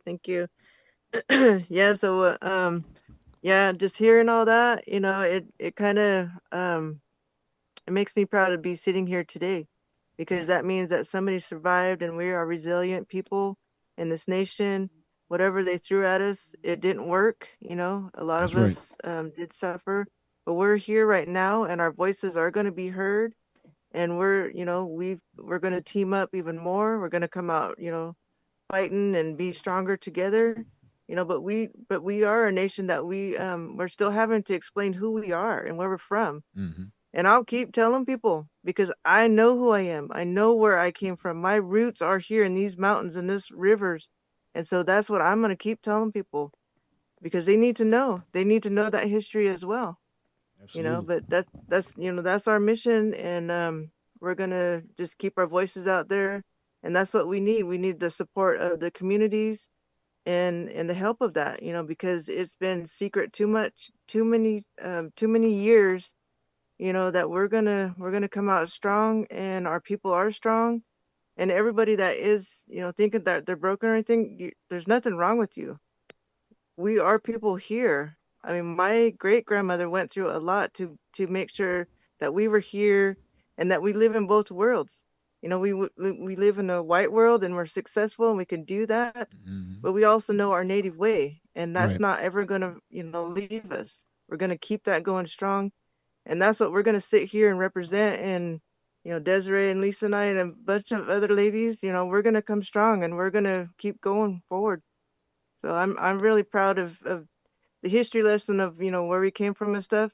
That just makes me feel like, yeah, we're gonna keep going strong, and that's our mission. Oh, Absolutely. That's what it's telling me. Absolutely. And I'm looking at your backdrop, and Desiree just made mention of the moon cycles, right? So, and you guys, and I guess is that a custom to celebrate the moon? Because right, all the waters, the waters of the ocean, the rivers, you know, Very everything works in tandem. So, yep. Right. So we're going to read something out of the Bible, right? We're going to read something out of the Bible about the moon, right? Give me Sirach 43. All right. And this is something that the moon is represents the beginning of months, right? And a full moon is known as the new moon, right? And we see behind you, I see all the different, you know, the I don't know how the stages, right? So go ahead. When you get it, read it, bro. It's the book of Sirach, or Ecclesiasticus, chapter 43 and verse 6. He made the moon also to serve in her season for a declaration of times and a sign of the world. Right. So that moon is a declaration of times and a sign of the world. Go ahead. From the moon is the sign of feasts. Okay. A light that decreaseth in her perfection. Go ahead. The month is called after her name. Right. So the month, that new moon, is the beginning of a month, right? That's what starts off a new month. Go ahead. Increasing wonderfully in her changing, being an instrument of the armies above, shining in the firmament of heaven. Right. Shining in outer space, the firmament of heaven. Go ahead. The beauty of heaven, the glory of the stars, an ornament giving light in the highest places of the Lord. Right. So the Lord calls the moon an ornament, and he just hangs it like it's hanging, but it's a light that's giving light. But it also shows you when the month starts. Right. And it is actually a custom that we follow as well, that we keep the new moon ceremony. So every time the new moon comes up, which is the new moon is going to be, I believe, Sunday night. Sunday night. So we have a whole celebration about it and everything with the new moon. So we keep that. But I want to show one thing that Desiree discussed before you guys go. I know you got to leave soon, but let me get number 4. All right, it's a book called Black Indians, and there's one part in there I got to show you guys because it was excellent. The Desiree, it's like all of you guys were bringing up stuff either out of the Bible or in a book, naturally, right? Because you didn't even know this stuff was in there, right? So this was great. But bring up number 4. The cover of the book, and then that very next page. That very first page. Okay, so this is called Black Indians, A Hidden Heritage, written by William Lauren Katz, right? Go to that first page that I have there. That's not it. That's not the first page. No. The first page right after that. There you go. Thank you. Blow that up.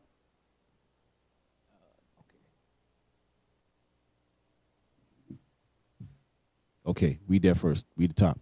All right. San Miguel de Gualdape was not a total failure as the first foreign colony on U.S. soil.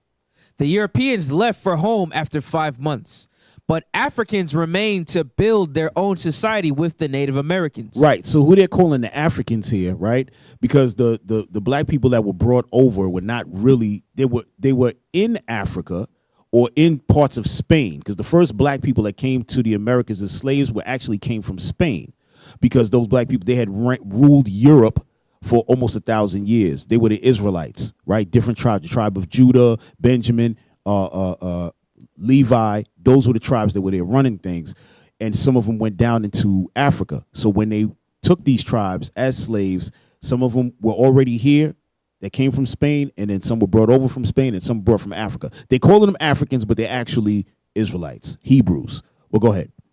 In the unplanned way that history Menders, and Kareens, a new community emerged in the woods, which also included foreigners from overseas, the Africans. Right. So they're calling the Africans the foreigners, and they came in and did what? Got with the Native Americans. Go ahead. This new mixed settlement would soon have many American models. Go ahead. In distant South Carolina forests, 2.5 centuries before the Declaration of Independence, two dark peoples first lit the fires of freedom. Right. They said way before the Declaration of Independence, these two dark peoples, talking about the so-called Africans and the so-called Native American Indians, got together and lit the fires of freedom. Go ahead.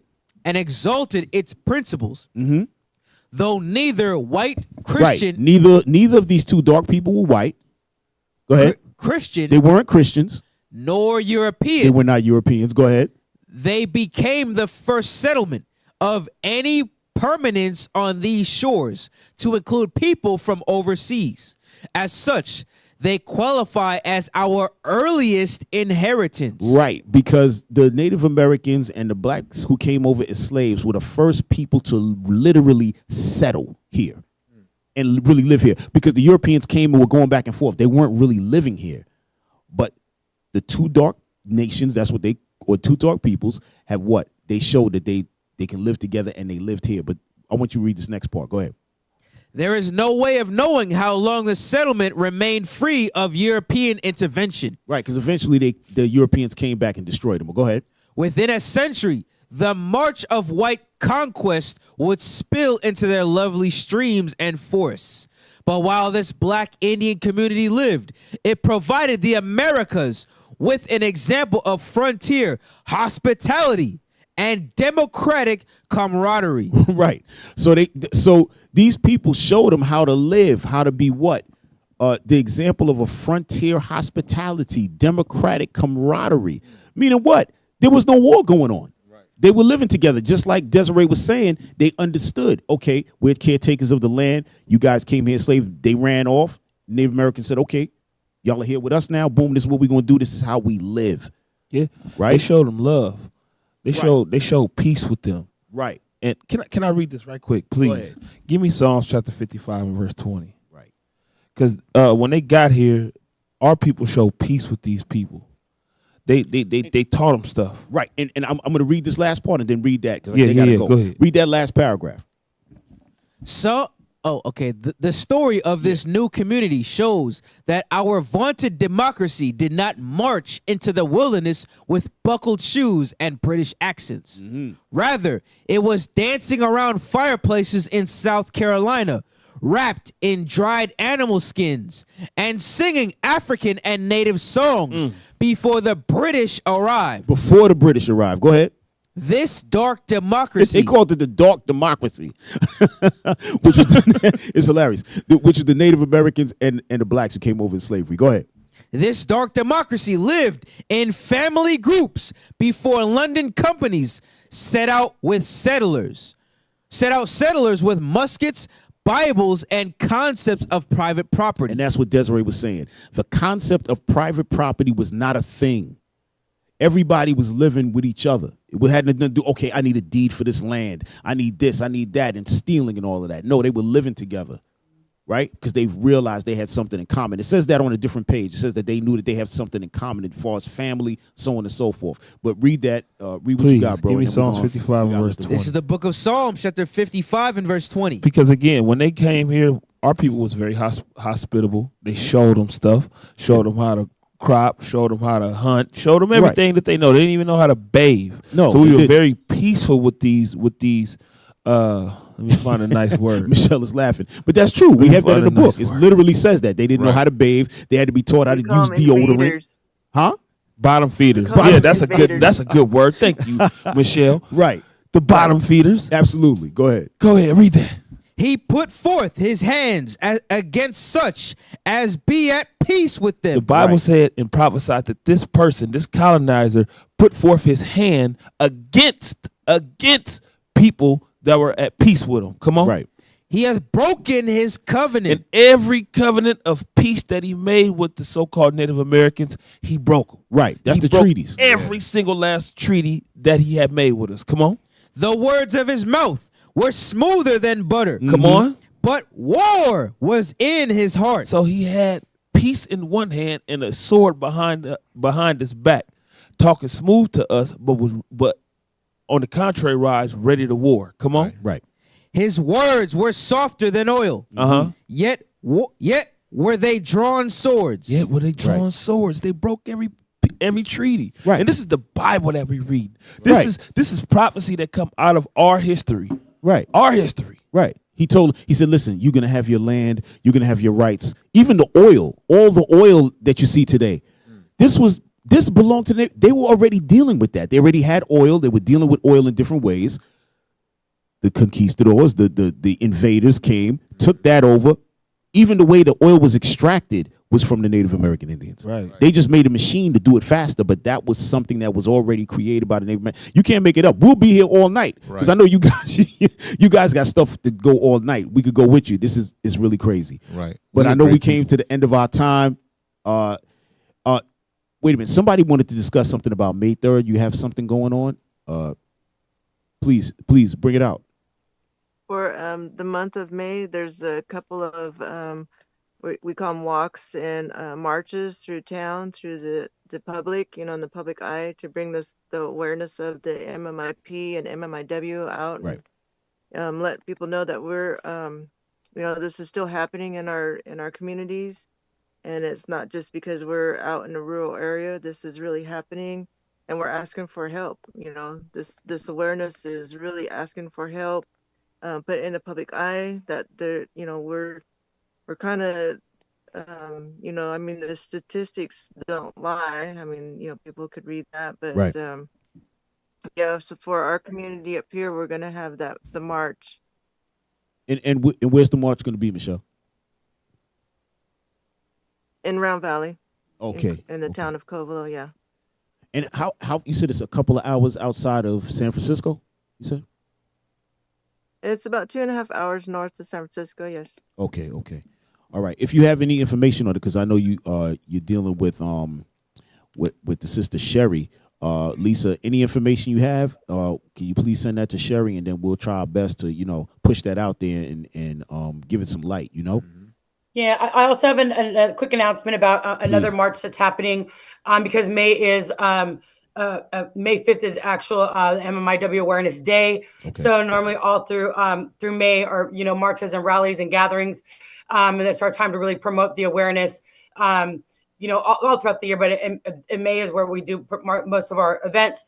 So May 24th, Redemption House of the Bay Area is collaborating with the Medicine Wheel Riders, which is a group of Native American women that are warrior women, and they ride nationwide.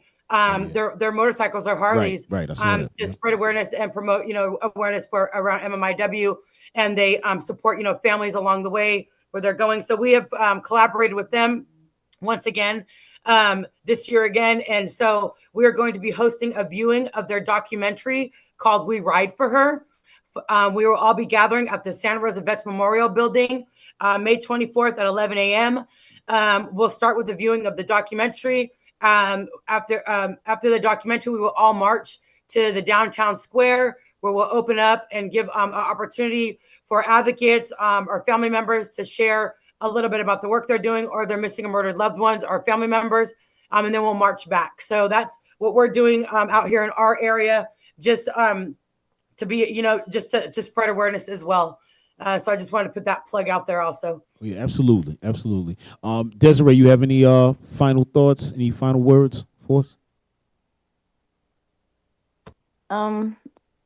Just that, it's really important to support indigenous peoples that are holding these woman healing circles as well. Like, I know that they have missing and murdered indigenous woman tents that they've been putting up all over the country. Marge wasn't able to make it tonight with us, but she actually also has these healing teepees where the families come in and they share their stories. They put up their pictures of the families inside the teepees and carry that all across the country.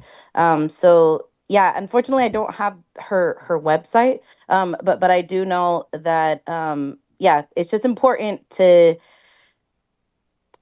to continue to support indigenous women healing circles, especially around missing and murdered indigenous women. Yeah, and Marge's organization is AIM, All Indigenous Missing and Murdered. Okay, okay. And AIM, I remember that was the American Indian movement. That was the power group back then. It was sort of like the Black Panthers and still here. Huh? I said the AIM movement, they're still here. The AIMsters are still here. Okay, that's great. That's good to hear. Yeah. Well, listen, you sisters, I just want to say thank you, Lisa, for your time. Desiree, it was a pleasure speaking with you guys. Michelle, absolutely. Only thing we can leave you with is, you guys stay safe out there. Yeah. And we have to again let you know, you guys are from the tribe of Gad, the tribe of Reuben. Yes. You guys are Israelites. That's just what it is. And so Lord's will. And this here Bible ain't got nothing to do with Christianity. Yes. It don't have nothing to do with no religion. It don't have nothing to do with what they used against us to colonizers. This is our history. Yeah. Right. Don't be afraid of that book. I'm telling you. Don't be afraid of the book, because I know, like with Catholics, like my parents, they came up in the Caribbean. So everybody out there is a Catholic, but you're getting taught straight lies. It's all lies, but when you read the Bible, it's totally different from what the church is teaching. That's all. So if you guys have any time on your hands, you look us up and follow the teachings just to see and in the history, But thank you again. Thank you. All praises to the Lord. I'm glad you guys came on. Yes. Thank you. Very informative. Thank you guys. Thank you guys for coming on through.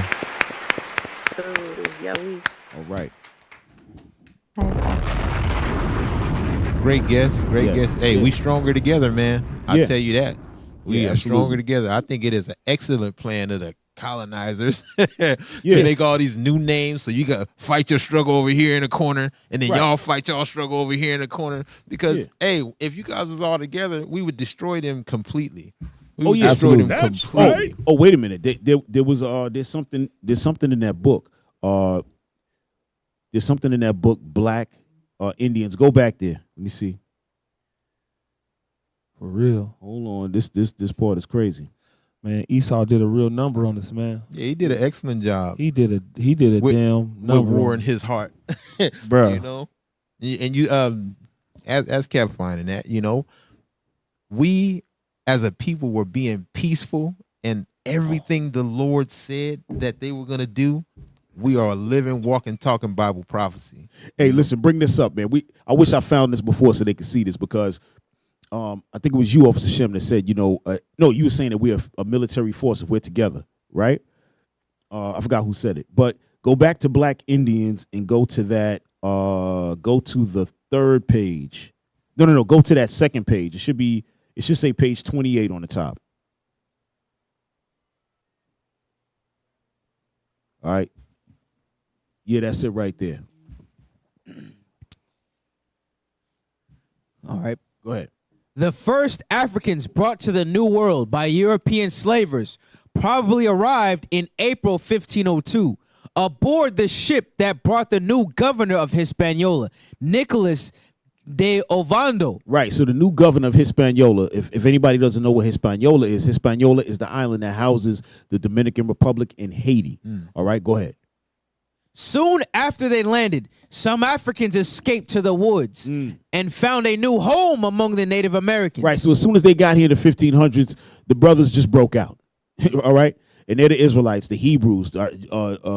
We don't know every single tribe, but mainly Judah, Benjamin, Levi, so on and so forth. But we're going to call it, for lack of a better word, Judah. Right? Some Africans, the Judites, escaped and went into what? Went into the woods and were living amongst the Native Americans. Go ahead. Later that year, Governor Ovando sent a request to King Ferdinand that no more Africans be sent to the Americas. Right. So in the 1500s, he said, listen, don't bring no more of them here. Why? His reason was simple. They fled amongst the Indians and taught them bad customs. He said that Judah taught Gad bad customs. Go ahead. And never could be captured. Why couldn't they be captured? Read. Why did he feel they could never be retaken? He had the two peoples united as a military force at this early date. Exactly. right? He already knew that, damn, Gad is already hard to deal with. Yep. Yeah. But now Judah's with him. We barely could contain them when they was. That's how they escaped. They probably unchained them for a quick second, got beat up. See, they didn't put that in here. Right. But Judah probably beat the hell out of them. Right? Because how they all escaped? They beat the hell out of them and ran off. Right? Read the rest. Were Native Americans prepared to drive off European slave hunters? Was an alliance taking shape in the woods between two peoples who opposed the Spanish conquerors? The answers to these questions are unclear. No, they're not unclear. They're very clear. Because what was going on is that once Judah arrived here, right? And one thing they didn't mention is that Judah and Gad already recognized that they were the same people. They already knew where they were from. Yep. That's what happened. That's how come they didn't come and fight. They knew they was the same people. They knew they was from the same family. They knew it. Remember, when our people came from Africa, they knew who they were. They knew they were Hebrews, even though they might have had some had Muslim names, some had Spanish names, some had Hebrew names. They all knew that they were Israelites. So when they came here, they recognized what the hell was going on. That's what was happening. Because they never said, how did they get to be one people? How did they learn the language? If they were speaking different languages, how were they doing this? They said as soon as they got off the ships, they ran into the woods. And then they had all of a sudden they had this alliance? Come on, y'all. Go ahead. Oh, the next one? Hey, no, we can drop this. We can drop this. Go ahead. Y'all wanted to bring something out? Yeah. I like Psalms 2. And one. You like it? Yeah, I like it. You know, hey, what's good about this show, y'all? What's so good about the Nehemiah Squad show is you getting to hear people, because if you in the know, you know. We know the Bible. We study the Bible, precept upon precept. And if you're anything like us, precepts going through your heads like, ooh, that curse right there, that curse right there. And whether our guests believe in the Bible or not, they are speaking the Bible. Right. They are speaking it whether they know it or not, right? Right. Now, Psalms 2 and verse 1. This is the book of Psalms, chapter 2, verse 1. Why do the heathen rage? Why are the conquistadors and the colonizers, why are they so upset at us? Right. We the people that's at peace with them, read.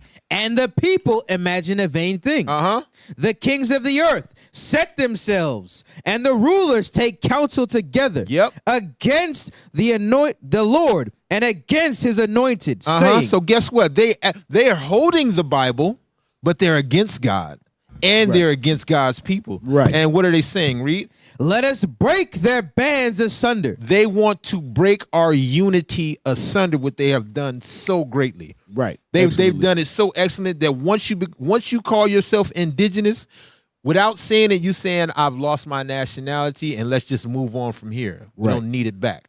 Once I call myself a foundational Black American, I'm saying whatever I was prior, I don't need it. Let's just move on from here.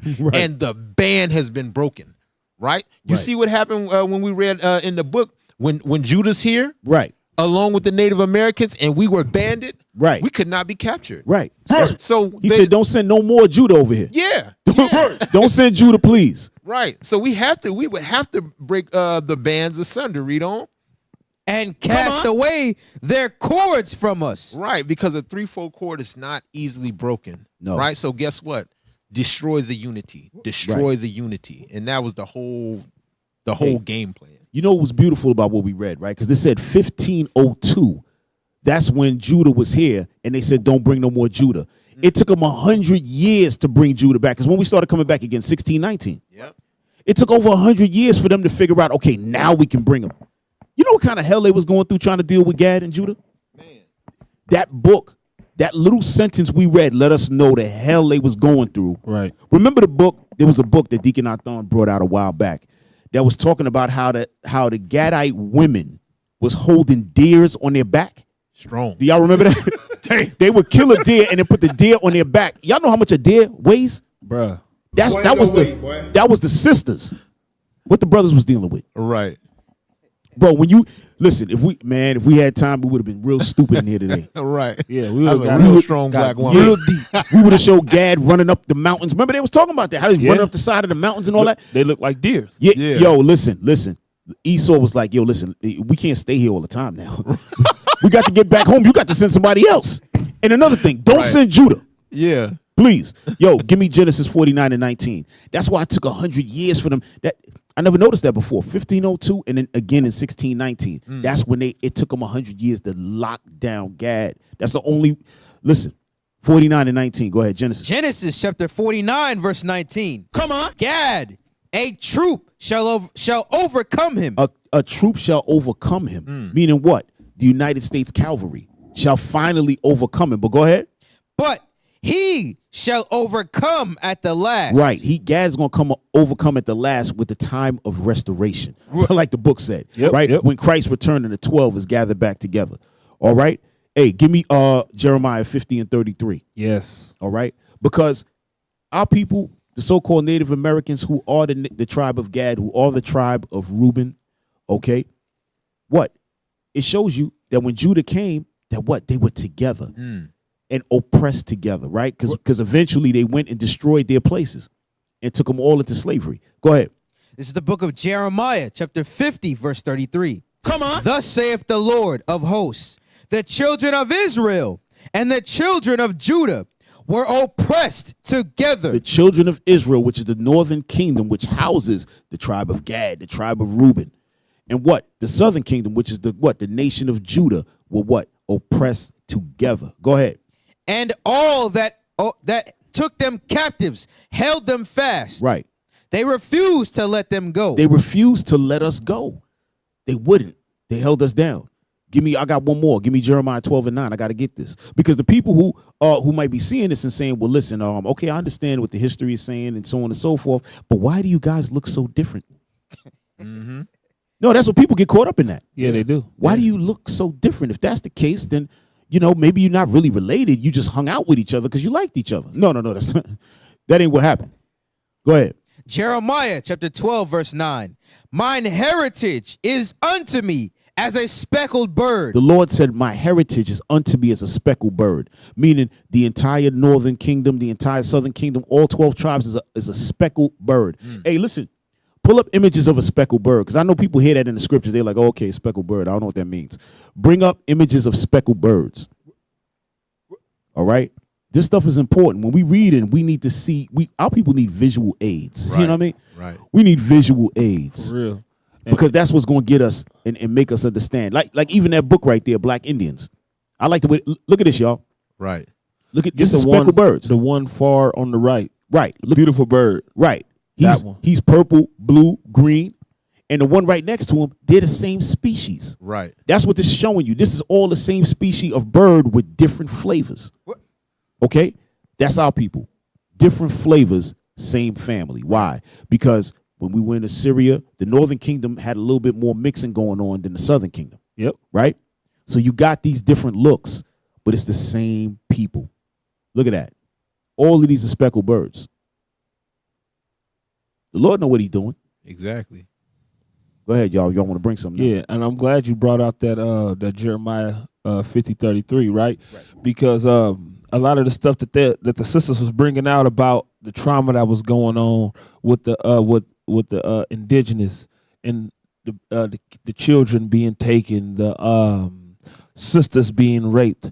All of that stuff happened to all 12 tribes. That's what it means that we were oppressed together. Yeah. The same thing that happened to us is the same thing that happened to y'all. The same thing that happened to y'all is the same thing that happened to us.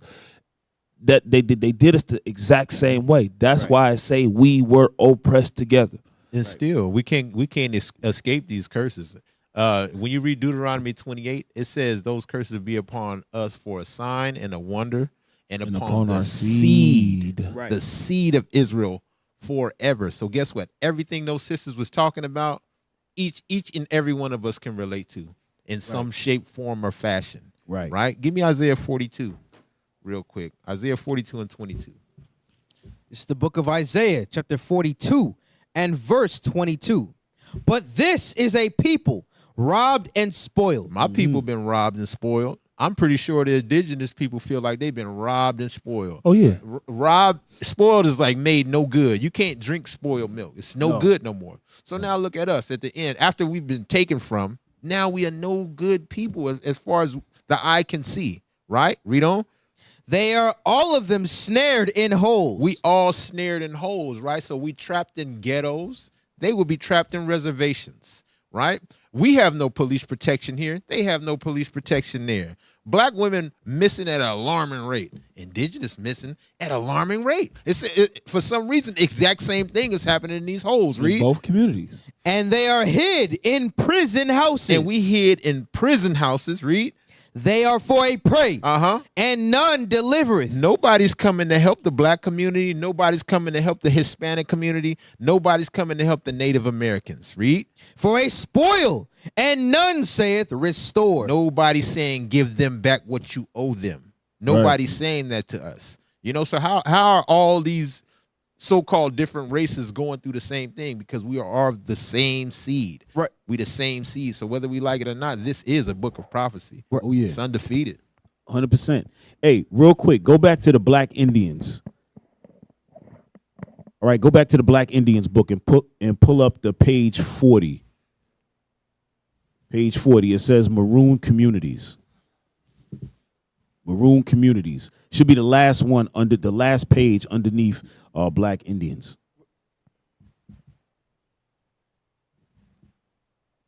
No. Hold on, let me see. Yeah, that's it right there. No. All right. Hey, bro, read from where that line is. Yeah, there you go. All right. Come on, y'all, do it right. It ain't hard out here when you're doing it right. Men and women who once were starved and beaten by masters grew strong and vigorous in these hidden communities. Right, so these were hidden communities, right, was known as the Maroons. Go ahead. Maroon settlements took such daring names as God Knows Me and None Else. You see that? Damn. That was their name. Hey, the name of our community is called God Knows Me and None Else. Man, for real. Right? Remember the Lord said that, right? I'm the God of Israel and none else. Yep. What? Well, hold on. Hey. What that's letting you know? Did they not know that they was Israelites? Man, they knew. Who would take a name like that? God knows me and none else. That's what the Lord said. I'm the God of Israel and none else. Am I saying that correct? Yeah. Go ahead, read. Disturb me if you dare. FAFO. If you want to. Right. Go ahead. Come, try me if you be men. Yo, if you want the smoke, yeah, come get some. Get it, bro. That's how you give the sense. And I shall molder before I shall be taken. Hold on. Let me look up the word molder. Man, I never used that one. Ever. Molder can refer either person who molds or shapes things, including a mold. Okay, hold on. Okay. I don't know what they meant by that. Sound like to me like you would get steamrolled over. Yeah, that's what it looked like. Yeah. They've been talking violence this whole time. I don't understand why it wouldn't be violence. Yeah, it's got to be. It got to be continued violence. I got it right here. Oh, you got it? Yeah. What did it say? Molder. It says slowly decay or disintegrate, especially because of neglect. Right. I was looking at that and I said, "Damn, they couldn't have meant that." Right. It might have had a maybe he meant meaning. like before I wither away and die, I will do that before I get taken by the colonizer. Right. Maybe it could be that. But go ahead. Read that. The next paragraph. Maroon self-esteem seemed to grow with each month of liberty. It is also sprang from the knowledge that Europeans were often afraid to march out and challenge their community's defenses. They knew Esau didn't want no problems. Right. Nah. They said they ain't scared to come over here because most of the Maroons, that was Benjamin when Benjamin was doing their thing, right? They would hide up in the mountains. That's how jerk chicken and all these different foods came about, because they would be cooking the food in the ground and they would have to season it a certain way for it to remain fresh, right? And so what they did, they would at night ride out, and in the morning they would come down and kill. It talks about it in Genesis, right? But read on. Their self-respect grows because of the fear whites have of them. wrote a Portuguese colonist to King João in 1719. Go ahead, read that next one. Maroon music also reflected the confidence settlements had in their military strength. Right, go ahead. A Maroon song preserved for generations in Brazil assured villagers their enemies were doomed. Go ahead. Black man rejoice. This is the song. Go ahead. White man won't come here. White man, Esau scared to damn death. Go ahead. And if he does, the devil will take him off. Damn. Go ahead. Maroon culture drew from the experiences of Africa's nations. Native Americans. Stop. Maroon culture. I'm sorry. Scroll up, bro, because I scroll up. Yeah. Thank you. Maroon culture drew from the experiences of Africa's nations, right? Which were all of the different tribes that were being brought in slavery, right? Judah, Benjamin, Levi, and Ephraim, and all of them was over there. All right, so y'all might be thinking, oh, the Northern Kingdom wasn't in Africa. They were in Africa. That's how they wound up going into those islands. Yeah, we read about it in Second Ezra. Right. They traveled from that side to this side. Right. So a lot of y'all who see the dark skin in Puerto Rico and Dominican Republic and these different places, y'all like, oh, they regular. No, they're the tribe of Ephraim. That's the tribe of Simeon. They were all taken in tribes and taken where they had to go. That's what the Lord set up. But go ahead. Native Americans, and what each of these peoples learned about Europeans as slaves or free men and women. Africans, so far from home, made special efforts to preserve their ancestral ways and pass them on to their children and others who would listen. African patterns prominent in farming and defense were also important in government, administration of justice, and religion. Right. So it's just showing you that when Judah came and they got with Gad, they were still doing what? They still had the religion. They still had things moving. They had their own society. It took them, look, and this was 1719. Right. And they were still doing anything. So it was a war going on. But we just couldn't hold it down because the Lord had it that where we had to go into this hard bondage. Right. Yeah. You know why they was damn scared, right? Because the same thing that those Benjamites knew, the Maroons, they knew that that was God's people too. Right. They knew that. They 100%. 100%. They knew who they was dealing with. 100%. And they knew they had to keep pushing sin on them people in order to overcome them. Right. And one thing that I like what Desiree brought out, she brought out the manifest destiny, right? Go to Psalms. Because that's what it says in Psalms. I think it's 51. 49:11. Huh? 49:11. No. Wait. Where it says one is thyself. Is that 50? 50 and 50. 50 and 21. Yeah, 50, 21. Come on. This is the book of Psalms, chapter 50, verse 21. Start at starting at 18. Verse 18. Yo, 16. Verse 16. We gotta start, yeah. But unto the wicked, God saith, what hast thou to do to declare my statutes? He said, what are you doing bringing the Bible to Gad and Judah and Americas? What you got to do to declare this book? Go ahead. Or that thou shouldest take my covenant in thy mouth. Right, go ahead. Seeing thou hast instruction. No, thou hast hated. Thou hatest instruction, and castest my words behind thee. Right, because the so-called white man Esau was not taking any instruction whatsoever from the Bible at all, but yet was trying to use it as a weapon against our people. Go ahead. When thou sawest a thief, then thou consented with him. Right, when they saw the thievery going on, they kept it going, all of them. Go ahead. And hast been partaker with adulterers. Right, go ahead. Thou givest thy mouth to evil, and thy tongue frameth deceit. And thy tongue frameth deceit. Meaning what? Hey, listen, guys, we're just going to use your land for a little while. We're going to let you keep your resources. Meanwhile, they did what? Robbed them 100%, took everything. Go ahead. Thou sittest and speakest against thy brother. Right, because Esau and Jacob were brothers. So now he's speaking against Jacob. Go ahead. Thou slanderest thine own mother's son. Go ahead. These things hast thou done, and I kept silence. Right. Thou thoughtest that I was altogether such an one as thyself. Right, manifest destiny. Thinking that what? God was with them because the Lord wasn't doing nothing to them when they was destroying Israel. Right? The Lord said, you thought I was one with you. In God we trust. No. That ain't the God you trust in. You trust in Satan. Go ahead, read on. But I will reprove thee and set them in order before thine eyes. Right. So that's what he's raising up now. That's what you see the 12 tribes coming back right now before your eyes. Every year You see more and more. Oh, I'm an Israelite. I'm an Israelite. I'm an Israelite. I'm an Israelite. People know what's going on. We teaching all over the world, right? That's our job to do that. The Lord said, I'm going to raise them up in front of your eyes and put them in order. Go ahead. Verse 22. Now consider this, ye that forget God, lest I tear you in pieces, and there be none to deliver. Right. We good there. I should have left it at 21.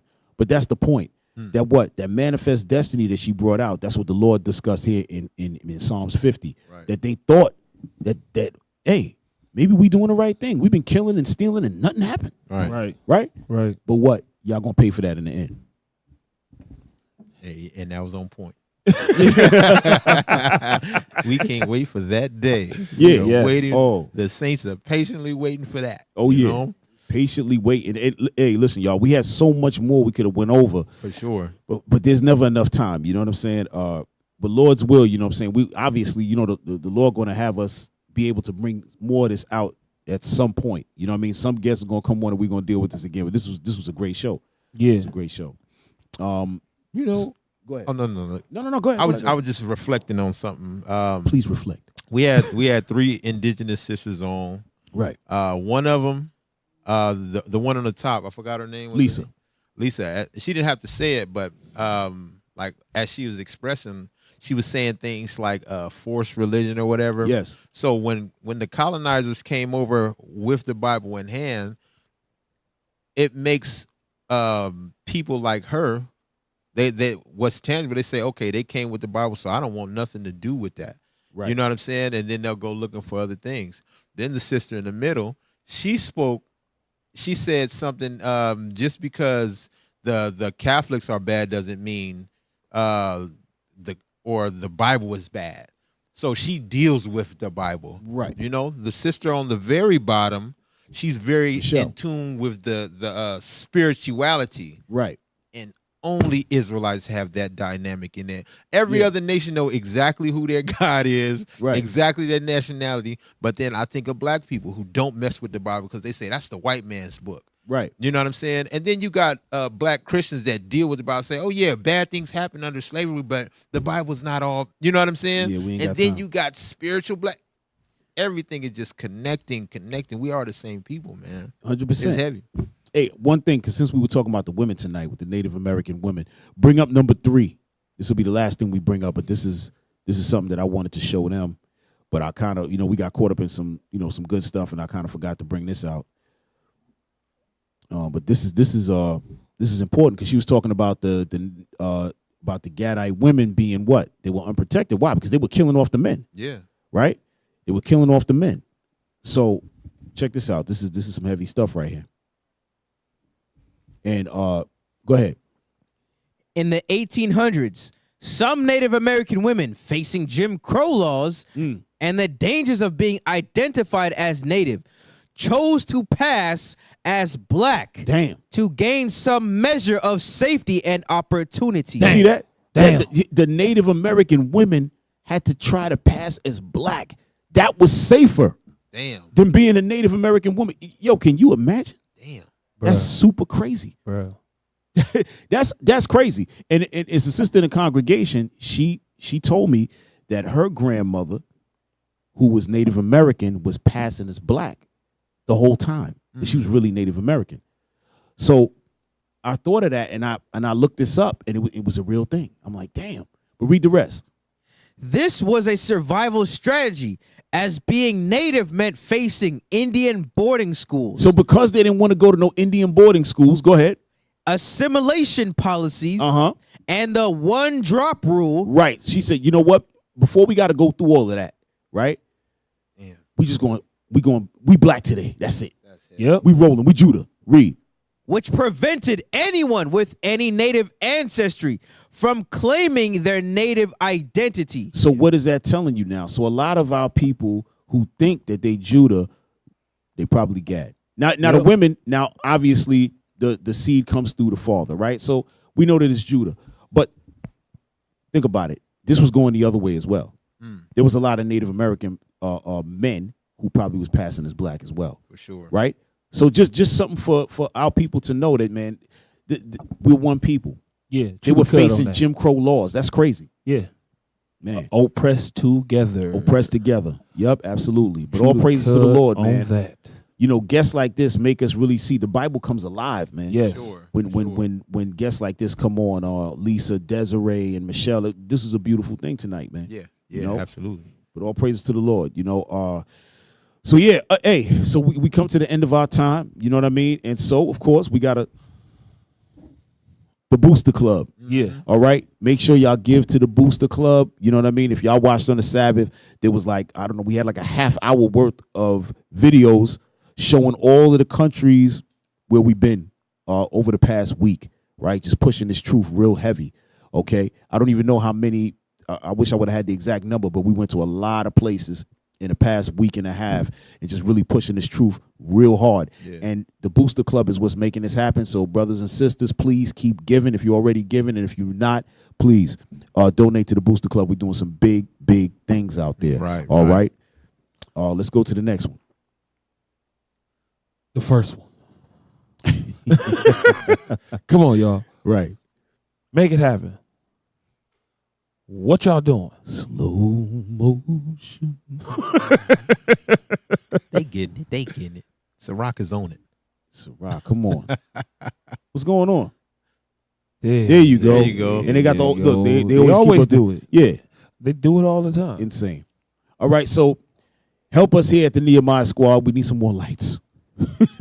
we need some more. We need some more things. Some more toys for the set. Yeah. Right. But just help us out. Donate to the Nehemiah Squad show. All right. That's the QR code, PayPal. Throw us a little something after you give something to the Booster Club. Save a few cents for us. All right. Or if you want to send it in on PayPal, iuic.norcal@israelunite.org. And donate your likes. Yeah. Your shares. Oh yeah. Your comments.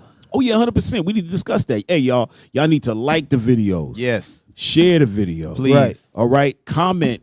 You know, we want to see y'all comments and comment on other people's comments. Yeah. All right. Because what we bringing you is we showing our people, all our people who are not repentant Israel.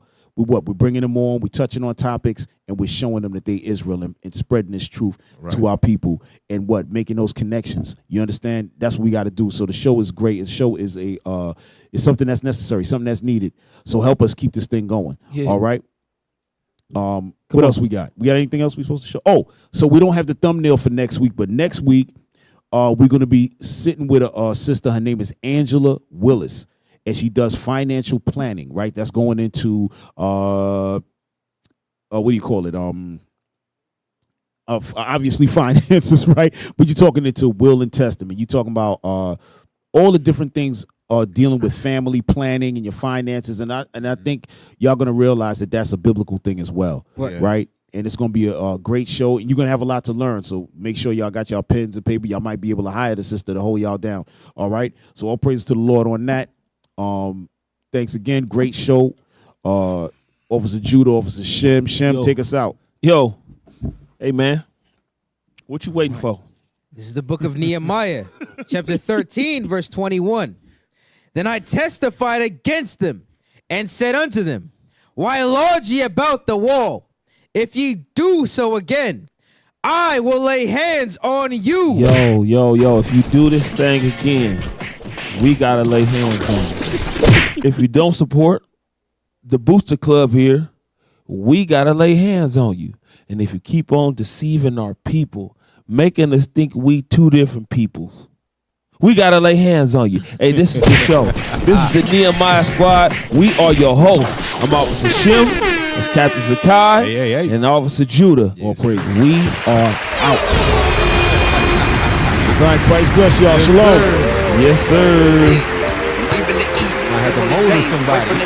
I need a break. I don't need a reason. I need a script. I don't need your grievance. Keep it to yourself. It's better for my health. Leave it on the shelf. Ain't hearing nothing else. Tonight and tonight, knowing the price. Pay it off with my life. Till it's out with your lights. Do it all for the Christ. And he ain't playing nice. Knew the end from the start. Fix your face like it's art. The sons of a simp, call them Bart. Yeah, you did your best, played your part. But now it's time to cut you to the heart. Flex on occasion. It's the strangeness of the salvation. You see it, believe it, amazing. Them terrorists coming invasion since the creation. War, mind, Lord, bless the general. Greatest nation, eat them unequivocal. Bombs dropping, buddy, cause it's biblical. Start shit, now it's time to finish you. Whoa. Said he won't vote, he looking for smoke. So, we give him some more. We want the world, we breaking them down. Taking the kingdom, can't wait for the crown. We want the world, we breaking them down. Taking the kingdom, can't wait for the crown. It's the end of the world. And the beginning of ours. It's the end of the world. And the beginning of ours. It's the end of the world. And the beginning of ours. We want the world, we breaking them down. Taking the kingdom, can't wait for the crown. It's the end of the world. I can't wait for our kingdom to start and for there to be finished. Get rid of all of their idols and lying religions. Look for the crown like an Edris. Hey, this that crown talk. Wisdom of Solomon 5 talk. This that second Edris 6 and 9. We want eyes talk. It's your time to end and my time begin. It's our time to win. Away with the sin. You know what it is. Rejoice with my kin. See that is why we repented. Go to streets, I can see myself in it. The city is bright, the kingdom of light. A wonderful sight past the angels, the inner light. I need 1,000 years of labor. Sit on my throne with my savior. Try to know wine, press alone. He bring pain like Major. You think the nations is equal to us? TK Kirkland, who raised you? Flex on occasion, my God a racist. That's why we moving with patience. It's been a long time coming. I spent my whole life running. Now that I'm 10 toes down and established my faith on 100. Woe to the nations, my king will race them. You know they gotta be punished. Jeremiah 25. Yeah, you know they gon' fry. Whoa. Said he won't vote, he looking for smoke. So, we give him some more. We want the world, we breaking them down. Taking the kingdom, can't wait for the crown. We want the world, we breaking them down. Taking the kingdom, can't wait for the crown. It's the end of the world. And the beginning of ours.